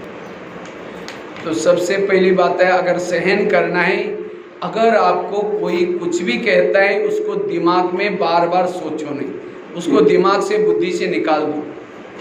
உங்களுக்கு பொருள் சக்தியை கொண்டு வரணும் அப்படின்னா யாராவது எதாவது சொன்னாங்கன்னா அடிக்கடி அதை சிந்திக்காதீங்க. அப்படி சொல்லிட்டாங்கன்னு சொல்லி சிந்திக்க கூடாது. जितना ज्यादा सोचेंगे उतना आपको गुस्सा आएगा, सहन शक्ति खत्म हो जाएगी. நீங்க எவ்வளவு சிந்திக்கிறீங்களோ அவ்வளவு கோபம் வரும். அப்புறம் सहन शक्ति பொருள் சக்தி पूरा போயிடும், காலியாயிடும். क्योंकि ज्यादा सोचने से उससे हमारी वृत्ति निगेटिव बन जाती है, हमारी भावनाएं निगेटिव बन जाती हैं, और एक बार वो निगेटिव बातें अंदर गई गुस्सा जरूर आएगा. பாருங்க, நீங்க உள்ள கொண்டு போறதுனால அடிக்கடி என்ன ஆகுதுன்னா நமக்கு அது விருத்தியில் உள்ள போய் போகுது, அதுதான் வேலை செஞ்சுட்டு இருக்கோம். क्योंकि आजकल हम जो भी भोजन खाते हैं केमिकल का खाते हैं, आजकल क्या क्या मिलाते हैं सब्जियों में, फलों में भी आजकल दवाई मारते हैं, इसीलिए इन चीज़ों से हमारे अंदर सहन शक्ति नहीं है. இப்போ பாருங்க, நம்ம வெஜிடபிள்ஸ் எல்லாம் சாப்பிட்றோம், அது எத்தனை கெமிக்கல்ஸ் அது உள்ள போகுது, அதனால நம்மளோட பொறுமை சக்தி இல்லை. इसीलिए कोई कुछ भी कहता है हमें उसको दिमाग से निकाल देना है. அதனால யார் என்ன சொன்னாலும் அதை மைண்டில் வைக்கக்கூடாது, எடுத்துருக்கணும். एक व्यक्ति ने गधा पाला था, तो गधा अचानक कुएं में गिर गया. ஒரு மனுஷன் வந்து கழுதை வளர்த்திட்டு இருந்தாரு. ஒரு தடவை அந்த கழுதை வந்து ஒரு குளத்துல விழுந்துருச்சு. अब उस मालिक को लगता उसको निकाले नहीं निकाले क्या करे, लास्ट में सोचा वैसे ही बूढ़ा हो गया, अब निकाल करके क्या फायदा, इसी कुएं के अंदर उसको दफना लेते हैं. இப்போ அந்த பெரியவர் அந்த வயசான அவர் என்ன நினைச்சாருன்னா, சரி இந்த கழுதைக்கு வயசாகி போச்சு, வந்து விழுந்துச்சு, குளத்துல கீழே விழுந்துருச்சு, இது எடுத்து என்ன பண்ற அப்படியே மூடிக்காரு நினைச்சாரு. तो आसपास वालों को सबको कहा कि मेरा गधा कुएं में गिरा है, उसको दफनाना है, आप लोग फावड़े लेके आ जाना. तो सभी ने फावड़े लाया, मिट्टी डालना शुरू किया कुएं के अंदर.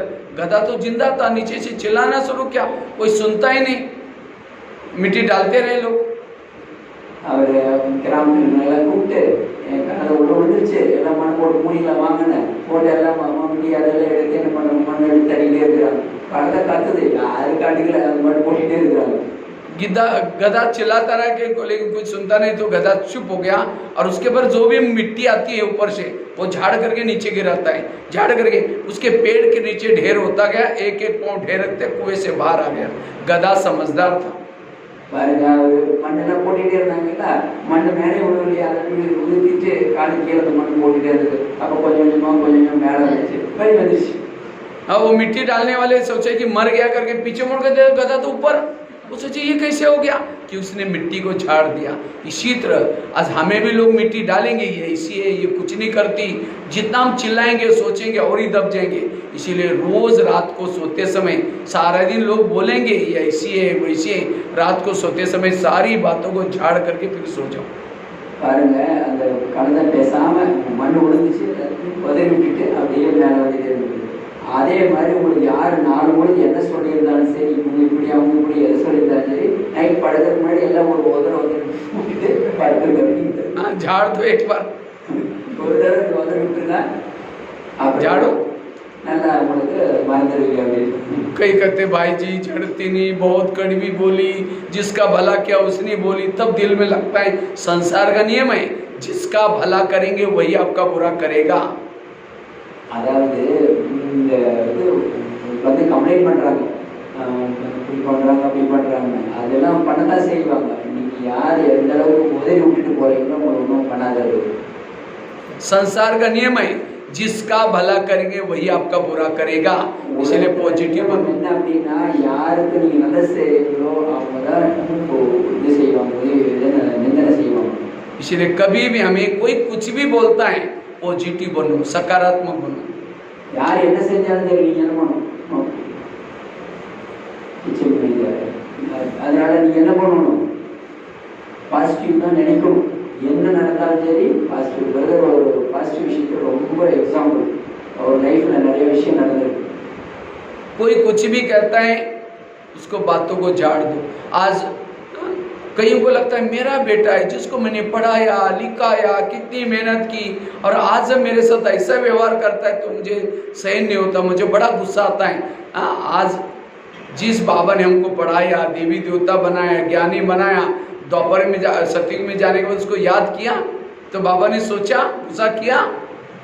பாருங்க, ஒரு சில வீட்டில் என்ன சொல்றாங்க, நான் என் பையனை படிக்க வச்சு வளர்த்து நல்ல உடல்நிலை கொண்டாந்தேன், இன்னைக்கு அவன் எங்கிட்ட இப்படி நடந்துக்கிறான் அப்படின்னு. பகவான் சிவாவை நம்ம படிக்க வச்சு நம்மளை உயர்நிலை கொண்டாந்து தேவதையாகி போடுறாரு. சத்தியத்தில் அவர் நினைக்கிற மாதிரி நம்ம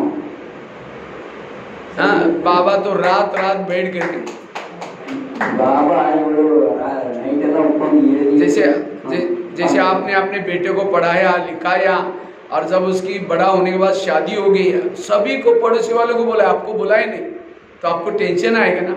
हाँ, तो इसी तरह ये उन्होंने नया मकान बनाया, आपको शास्त्री के लिए बुलाया नहीं तो कितना टेंशन आएगा। और ये देखो मेरे बेटे को बुलाए नहीं, मेरे बेटे ने मुझे बुलाए नहीं।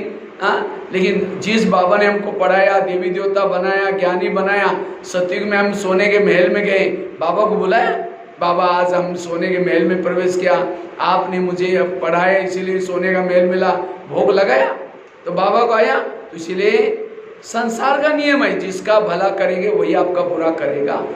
பாருங்க, இப்போ நம்ம உலகத்தில் ஏதோ படிக்க வச்சு கொண்டு வந்து மேரேஜ் பண்ணி வச்சு அவங்க கல்யாணம் ஆகிட்டு அவங்க புது வீட்டுக்கு போகிறாங்க, பக்கத்தில் இருக்கிறவங்களெல்லாம் கூப்பிட்றாங்க, உங்களுக்கு கூப்பிடவே இல்லை, எவ்வளோ ஃபீலிங் வருது இல்லையா? அதே தான் பாபா நமக்கு இவ்வளோ சொல்லி கொடுத்து நாங்கள் இது பண்ணாது நம்ம சரியாக நடத்துறாரு. நீங்கள் அங்கே போய் மாளிகையில் கூப்பிட்றீங்களேன்னு பாபாவை इतना ही नहीं, जब द्वापर युग में गए क्या क्या, जिसने हमारा भला किया था, देवी देवता बनाया था, उसको गाली देना शुरू किया। हे भगवान, तुम कुत्ते में, बिल्ली में, टिक्कर में, और गाली अकेले में नहीं दी, निमंत्रण कार्ड छपाया और ऊपर माइक भी लगाया, सुन ले। हाँ, நல்ல விஷயம் சொல்றாரு. அதாவது உலக நியமம் என்ன அப்படின்னா, யாருக்கு நீங்க நல்ல செய்யறீங்களோ அவங்க தான் உங்களுக்கு கெடுதல் செய்யலாம். இப்போ பாபாவுக்கு அவ்வளோ செஞ்சோம், பாபா நமக்கு அவ்வளோ செஞ்சாரு, ஒரு தேவதையாக்கி கொண்டு சத்தியத்தை விட்டு போனாரு. பாபாவுக்கு நம்ம என்ன பண்ண ஆரம்பிச்சோம், அவருக்கு நிந்தனை செய்ய ஆரம்பிச்சோம். நீ கல்லில் இருக்கிற மண்ணில் இருக்கிற எல்லாத்தையும் சொல்ல ஆரம்பிச்சிட்டீங்களா? அவர் ஏதாவது செஞ்சாரு நமக்கு? और क्या कहा, हे भगवान तुम करता है, कुछ करता ही नहीं है, तुम कनकन में है, कुत्ते में है, बिल्ली में है। अगर आपके बच्चों को, छोटे बच्चों को भी कहो तुम कुत्ते में, उसको खुश हो जाएगा, मम्मी मेरे को कुत्ते में बोलते, वाह, वो तो गाली देगा, मेरे को कुत्ते में बोलते हैं। हाँ, இப்போ பாருங்க, பாபா அவ்வளோ நல்ல செஞ்சவர் வந்து நீ நாயில் இருக்கிற, பண்ணியில் இருக்கிற, கல்லில் இருக்கிற அப்படிலாம் சொல்லி இப்போ சின்ன பையனை கூப்பிட்டு நீ கலத அப்படின்னு சொன்னா அவங்களுக்கு எவ்வளோ கோபம் வருது. பாபா கோபம் வந்துச்சா? और बाबा ने ये नहीं सोचे कि जब मैं नीचे जाऊंगा ना, जिन्होंने मुझे गाली दी जाते उनके गले दबाऊंगा, सोचा? हाँ, ये भी नहीं सोचे कि जब नीचे जाऊंगा इस कल्प में उनको कभी ज्ञान नहीं दूंगा, क्योंकि पिछले बार दिया था जब सुखी बने तो मुझे याद ही नहीं किया। इतना ही नहीं, मुझे गालियां भी दी, इस कल्प में नए लोगों को मैं बीके बनाऊंगा, सोचा? ऊपर छाया, गाली देने वालों को गले लगाया, अपकार करने वालों के ऊपर उपकार किया। பாருங்க, பாபாவை நம்ம அவ்வளோ நிந்தனை செஞ்சோம். அவர் அப்படி நினைச்சாரா?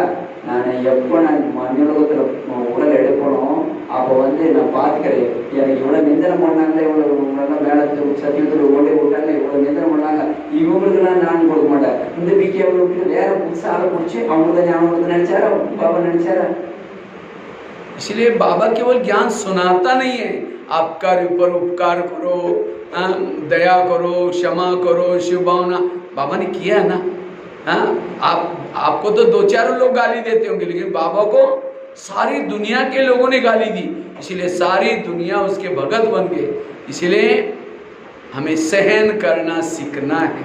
பாருங்க, இப்போ பாபா வந்து ரொம்ப 2 நாள் பேர் தான் திட்டுவாங்க, ஆனால் உலகமே பாபா நிந்தனை பண்ணிச்சு. அதெல்லாம் போத்திக்கிட்டார் பாபா.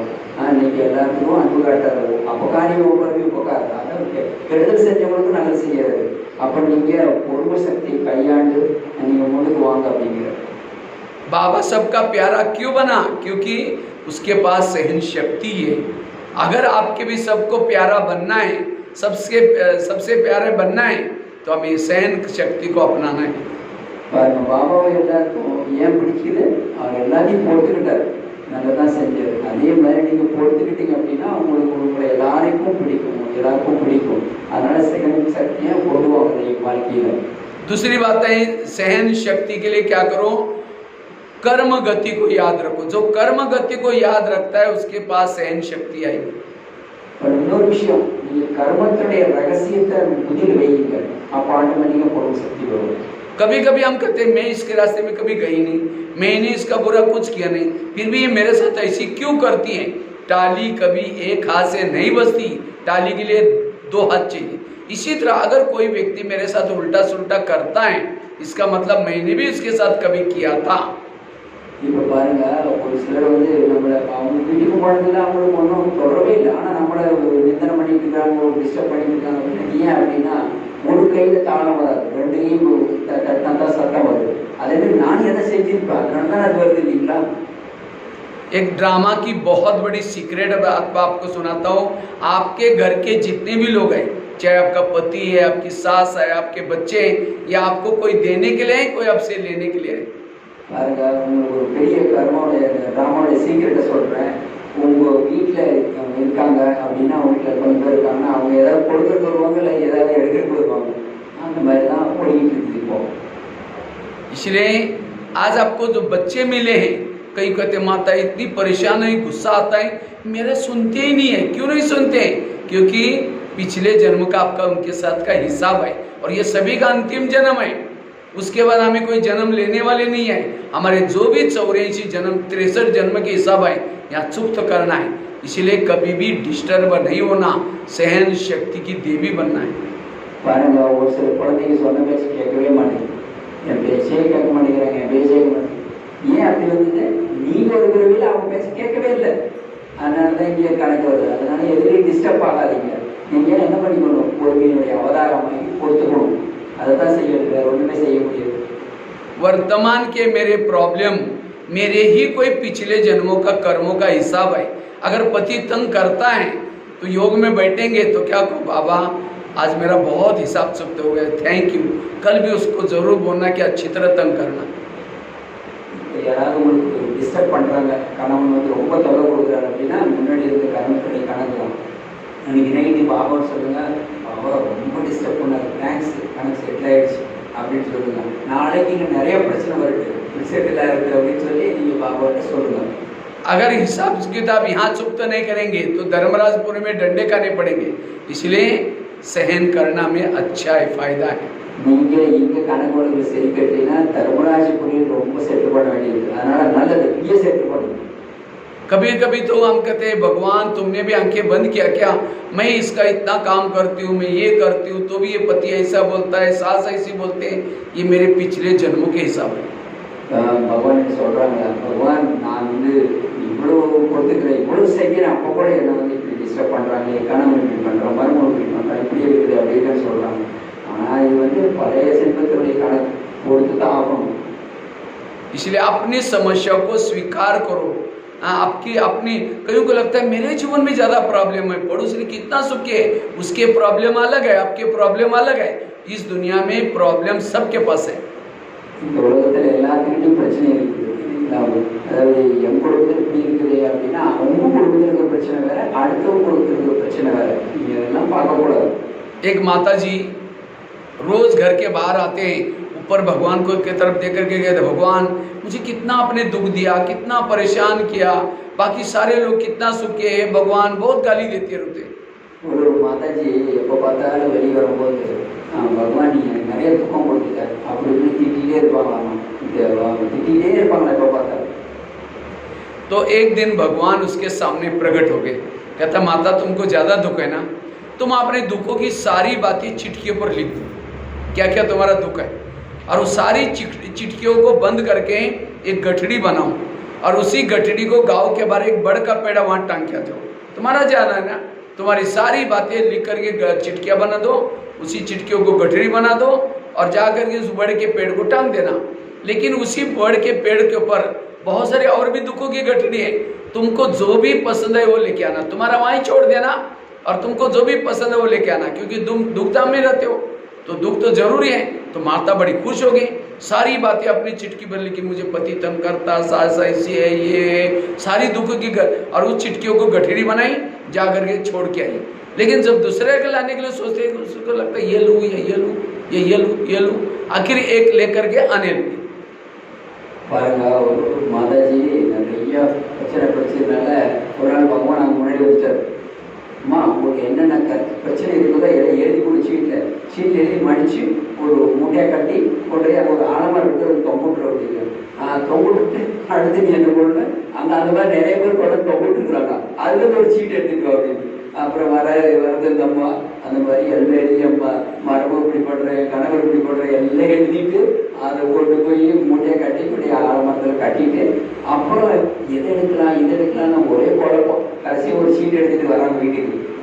जैसे रास्ते में आई उसको लगता है बस मेरा पति तंग करता है, बाकी सब जिसका मैं लेके जा रही हूँ पता नहीं उसकी गरीबी होगी, पता नहीं उसका शरीबी पति शराबी तो ना होगा, बच्चे नालायक ना होंगे, पता नहीं कैसा होगा.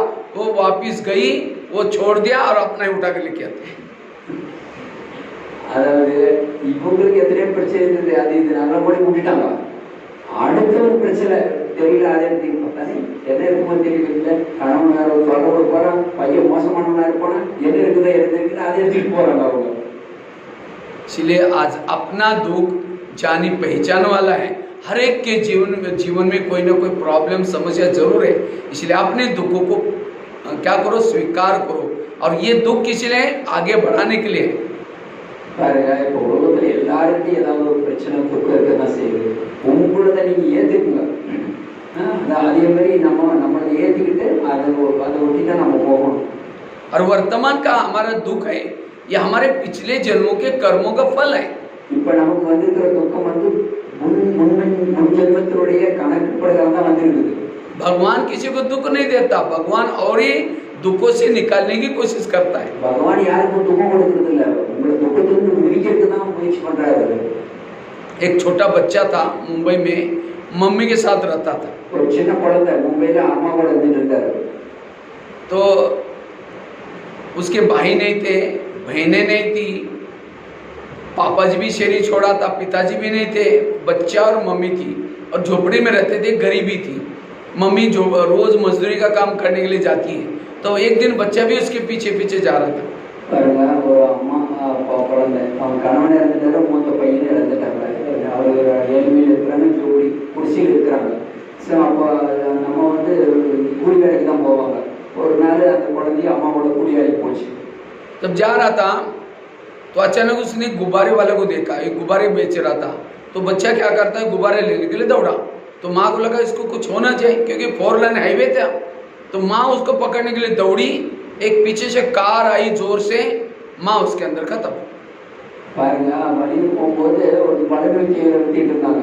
அந்த குழந்தை என்ன பண்ணிச்சு, அந்த பலன் வாங்கறதுக்காக ரோடு ஓடிட்டு இருந்துச்சு. அடிட்டு ரோட்ல ஓடி ஆக்சிடென்ட் ஆகிடும். இந்த அம்மா குடிக்கிற போடிச்சு, கார் அடிச்சு அம்மா ஓடி. ये ध्यान से सुनना, मैं प्रश्न भी पूछूंगा इसके बारे में. கவனமா கேளுங்க, நான் கேள்வி கேட்க முடியல. तो जैसे अब बच्चा पीछे मुड़ करके देखता है, अरे मम्मी भी गई. ऊपर देख करके कहते हैं, भगवान आप कितने निर्दय हैं, मेरे पापा को तो पहले लेके गए, अब मेरी मम्मी को भी लेके गए, आप कितने निर्दय हैं, मुझे आपने गरीब बनाया, मेरी कोई बहनें नहीं, भाई नहीं. वो भगवान को गाली देता है, ये करता रहता है. அப்போ அந்த குழந்தை பார்க்குறது அம்மா காலை போயிட்டாங்க. அப்போ பகவானே உனக்கு கருணியே இல்லையா, முதல்ல எங்கள் அம்மாவை எடுத்துட்ட, நீ எங்கள் அப்பாவை எடுத்துட்டியே, நீ எப்படிப்பட்ட ஆள் எப்படி ரொம்ப திட்டிகிட்டு இருந்தது குழந்தை. तो 4 दिन वो घर से बाहर भी नहीं आया. हाँ, तो आखिर भूख तो लगती है, मम्मी थोड़ी वापस आने वाले. जब बाहर आया, किसी पड़ोसी वाले ने कहा कि बेटा तुम्हारा अब कोई नहीं रहा, तुम मेरे पास आ जाना, चाय का दुकान है, उसमें गिलास धुलाई करना, तुम्हारा खाने का प्रबंध करूँगा. तो रोज़ बच्चा वहाँ जाता है. நான் வீட்டிலேயே இருந்துச்சு. அப்போ பசியும் இல்லையா, அப்புறம் வெளியே வரும்போது பக்கத்து வீட்டுக்கார சொன்னார், டீ கடை இருக்குது, நீ கிளாஸ் எல்லாம் கழுவி இன்னொன்று சாப்பிட்றதுக்கு வாழ்றதுக்கு காசு கொடுத்துரு அப்படின்னு சொன்னாங்க. அதனால் அங்கே போயிட்டு அந்த கிளாஸ் எல்லாம் கழுவி வச்சுட்டு வந்துருக்கோம். लेकिन एक दिन उस बच्चे से गलती से गिलास टूट गया. जैसे गिलास टूट गया, वो चाय वाला इतना डांटता है उस बच्चे को. तो बच्चा जब घर के तरफ जा रहा था, कहता है भगवान मैं जहाँ भी जाता हूँ मुझे दुख ही मिलता है, आप कितने निर्दय, आप ही मुझे दुख देते हैं. भगवान को क्या करता है, दोषी बनाता है. பாருங்க, ஒரு நாள் கிளாஸ் கழுவிட்டு போது ஒரு உடம்பு போச்சு. அவருக்கு பிடிச்சி திட்டார் கடைக்காரர், இப்படியெல்லாம் பண்ணுறா அப்படி வரும்போது அப்படியே அது கடவுள் திட்டிகிட்டு ஒரு கடவுள், நான் எங்கே போனாலும் துப்பத்தான் கிடைக்குது, அங்கே போனாலும் என்னை திட்டுறாங்க அப்படின்னு சொல்லிட்டு ரொம்ப துக்கப்பட்டு சொல்லிக்கிட்டே இருந்துச்சு பகவான்கிட்ட.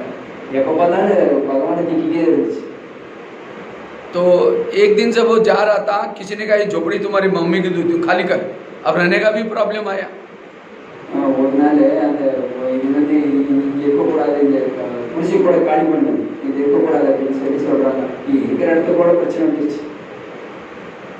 तो आखिर वो क्या करता है, सारा टेंशन से शराबी बना हो. அப்புறம் ரொம்ப டென்ஷன்ல வந்து அவங்க தண்ணி போட ஆரம்பிச்சிட்டாங்க. आखिर उसने शादी की, पत्नी आई, वो भी झगड़ालू आई. அப்புறம் கடைசியாக அவங்க கல்யாணம் பண்ணிட்டாங்க. அதாவது ஆக்சுவலாக மகன் தான் சொல்லிட்டு இருக்காங்க. அந்த அவருக்கு கல்யாணம் ஆச்சு, ஆக்சுவலாக பெண் குழந்தைன்னு சொல்லும்போது ஆக்சுவலாக பையன். ஸோ அப்போ அந்த பையன் மனைவி வந்தாங்க, மேரேஜ் ஆயிடுச்சு. आखिर एक दिन उस बच्चे ने क्या किया, खुद का चाय का दुकान चालू कर दिया. கொஞ்ச நாள் அவங்க தன்னுடைய சுயமாக ஒரு டீ கடை ஆரம்பிச்சிட்டாங்க. तो एक दिन वो बच्चा चाय बेच रहा था. जब चाय बेच रहा था तो 10-12 लोग आए, कहा कि हमको चाय चाहिए, दिया बनाकर चाय पी के जाने लगे. बच्चा कहता हमको चाय का पैसा दो. जैसा पैसा मांगा, उस 10-12 लोगों ने उस बच्चे की इतनी पिटाई की, मार पिटाई करके उसका सामान बिखरा करके दुकान का बेहोश करके चले गए. அதாவது டீ கடை வச்சாங்க, டீ போட ஆரம்பிச்சாங்க. 50 பேர் வந்தாங்க, டீ சாப்பிட்டாங்க. காசு கேட்டோடனே போட்டு அடி அடின்னு அடிச்சு கடையெல்லாம் ஒன்று நாஸ்தி பண்ணிட்டு போயிட்டாங்க. லாஸ் ஆயிடுச்சு. तो आखिर उस बच्चे की नींद खुली, ऊपर देखे, कहता है भगवान आप कितने निर्दय है. तो मैं अभी तो मैंने चाय का दुकान जैसा को वैसा चालू किया, तो मेरे साथ ये क्या हो रहा है, आप कब तक मेरी परीक्षा लेते रहोगे. भगवान के ऊपर दोषी लगाता है.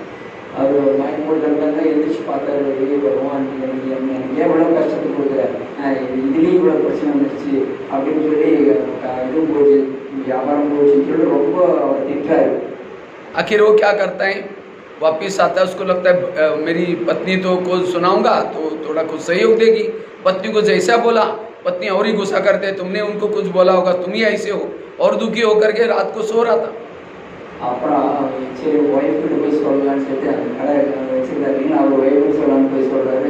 அவர் நீ எதாவது சொல்லியிருப்ப, அதனால தான் அவங்க அப்படி பண்ணியிருப்பாங்க அப்படின்னு அவங்களோட சொல்லணுன்னே அவருக்கு இன்னும் துக்கமாயிடுச்சு. அவர் जब सो रहा था, उसकी नींद खिड़की से ऊपर चंद्रमा पर गई. तो कहता है भगवान आखिर कब तक मेरी परीक्षा लोगी, कब तक मैं इतना जीवन में दुखी हूँ. ऐसा वो करते करते वो दुखी होकर सो गया, नींद लगी उसकी. அவர் அப்படியே வீட்டில் படுத்துட்டு பார்க்கறது, சந்திரனை பார்க்கறது, அந்த இதெல்லாம் நைட்டு பார்த்துட்டே இருக்காரு. அப்படியே பகவான் எவ்வளோ நாளைக்கு நீ எனக்கு கொடுத்துட்டு இருப்பேன், எனக்கு எவ்வளோ பேச்சு பரிச்சை எடுத்துகிட்டு இருப்பேன், டெஸ்ட் பேப்பர் எடுத்துகிட்டு இருப்பேன் அப்படின்னு சொல்லிட்டு அப்படியே தூங்கிட்டார். तो रात को 3-4 बजे खिड़की से आवाज़ आता है, बेटा उठो, बेटा उठो. बच्चे की नींद खुली. आप कौन है, कौन है. आवाज़ आए तुम्हारा मैं एक पिताजी हूँ.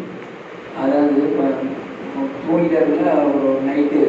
அவர் திடீர்னு சேனல் ஒரு போட கேட்டது. உடனே எந்திரின்னு கேட்டது.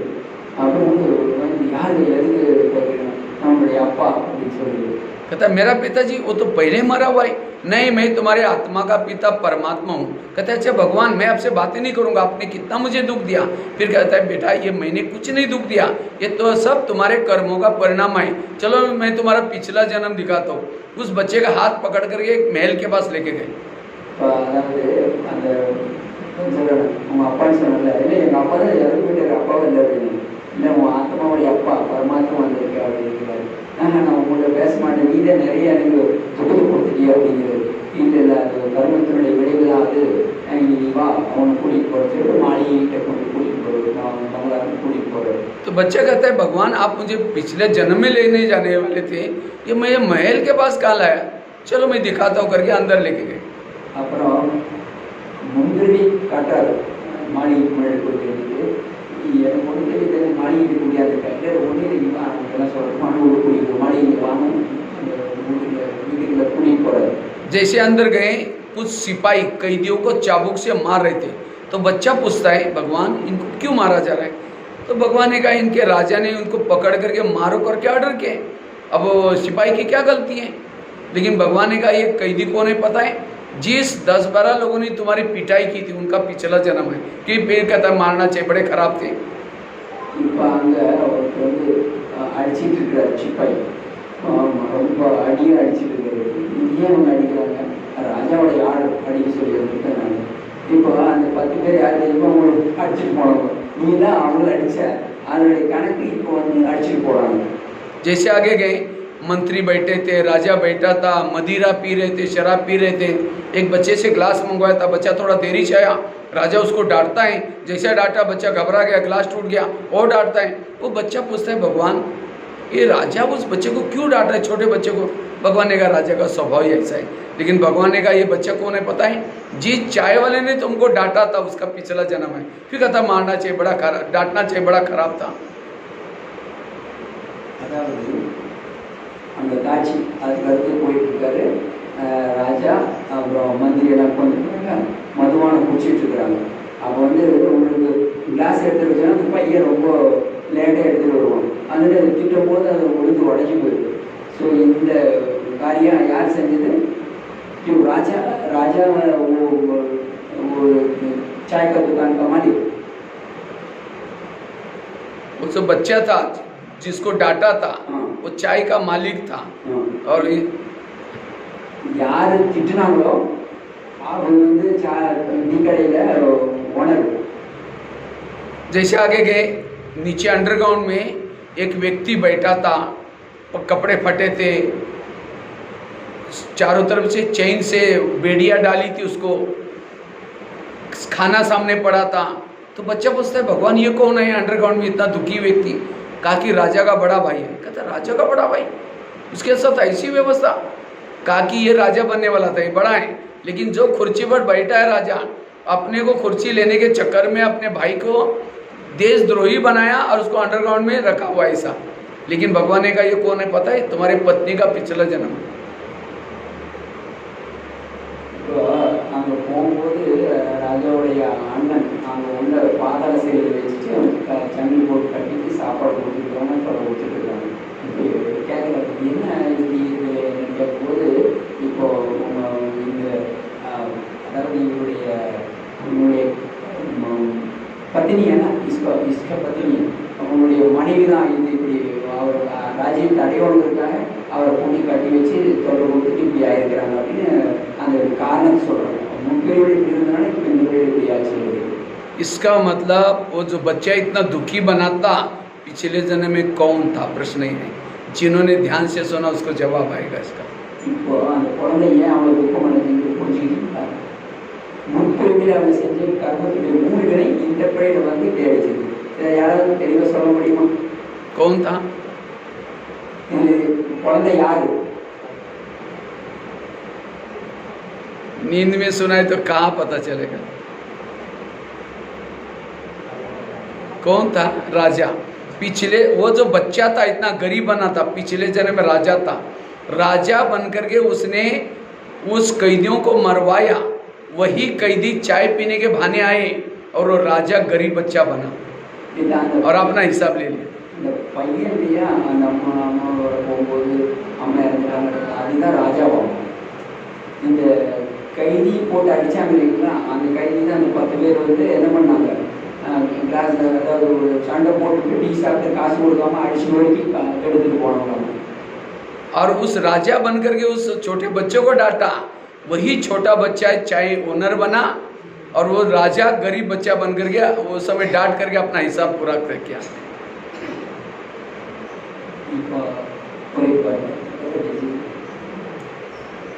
जो राजा था, राजा ने उस बच्चे को डांटा था, तो वही बच्चा चाय वाला बना, चाय बेचने वाला गरीब बच्चा। சின்ன குழந்தை திட்டினார் இல்லையா, அந்த குழந்தை வந்து ராஜா ஆயிடுச்சு। और जो राजा था वो गरीब बच्चा बना, अपना हिसाब चुक्त किया। இந்த ராஜா வந்து ஓனர் ஆயிடுச்சு, இவரு அந்த குழந்தையாயிட்டு வந்து அதை செட்டில் பண்றாரு। और भाई के साथ ऐसा व्यवहार किया, वो खुद राजा बना और उसको अंडरग्राउंड में रखा। वही भाई की आत्मा पत्नी के रूप में आकर के रोज उसके साथ झगड़ा करती थी। பாருங்க, அந்த அண்ணனை சிறையில் வச்சாரு இல்லைங்களா, அவங்க இவங்க ஒய்ஃப் ஆயிட்டு வந்துட்டு டெய்லி சண்டை போட்டுட்டே இருக்காங்க। इतना ही नहीं, भगवान ने कहा तुमने राजा बन करके अनेक झोपड़ियों को आग लगाई थी, इसीलिए अब रोने के लिए तुम्हें मकान भी नहीं है। பாருங்க, ராஜா வந்து அந்த அதிகாரத்தை பயன்படுத்தி நிறைய குடிச்சு தீ வச்சாரு, அதனால இந்த இவருக்கு இருக்கிற கூட இல்லாம குடிக்கிட்டு போயிட்டாங்க குடிச்சு। अनेक बच्चों को मरवाया था राजा बन करके, बच्चों को मरवाया था, तो इसीलिए तुम्हारे भाई बहने कोई नहीं है, तुम अकेला हो। நிறைய குழந்தைகள் கொன்னாரு ராஜா. அதனால வந்து உங்களுக்கு இந்த பிறவியில சகோதர சகோதரி யாருமே அது தனியா கிடக்கல. நீ तो उस बच्चे के जीवन में इतने सारे प्रॉब्लम आई, कहाँ से आई? उसने पिछले जन्म में ऐसे कर्म किए थे। 2 मिनट। उसने ऐसे कर्म किए थे, उसने ऐसे कर्म किए थे, उसके कारण इतना दुखी हो गया, इतना परेशान हो गया। பாருங்க, அந்த பையன் பண்ணின கர்மத்துக்கு தான் இப்போ வந்து அவ்வளவு துக்கம் அடைஞ்சாரு, அசாந்தி அடைஞ்சாரு. எல்லாமே அதனுடைய காரணம் தான், செஞ்ச செயலின் காரணமாக தான் இதெல்லாம் வந்துருக்கு. तो उस व्यक्ति के जीवन में कोई भगवान ने दुख नहीं दिया था, उसने ऐसे कर्म किया, उसका फल है। அந்த பையனுக்கு அந்த மனிதனுக்கு பகவானோட துக்கம் கொடுக்கல, அவன் செஞ்ச கர்மத்தொட்டி தான் இத்தனை துக்கம் வந்திருக்கு. ये आपको क्यों सुनाया? आज आपको पति तंग कर रहा है, क्यों कर रहे हैं? क्योंकि आपने भी उसको तंग किया था, इसलिए तंग करता है। இப்போ இதெல்லாம் நான் ஏன் சொல்றேன் அப்படின்னா, நீங்க கணவன் தொல்லை கொடுக்குறாருன்னா நீங்க அவருக்கு தொல்லை கொடுத்துருக்கீங்க போனவர்கள், அதனால அவர் தொல்லை கொடுக்குறாரு.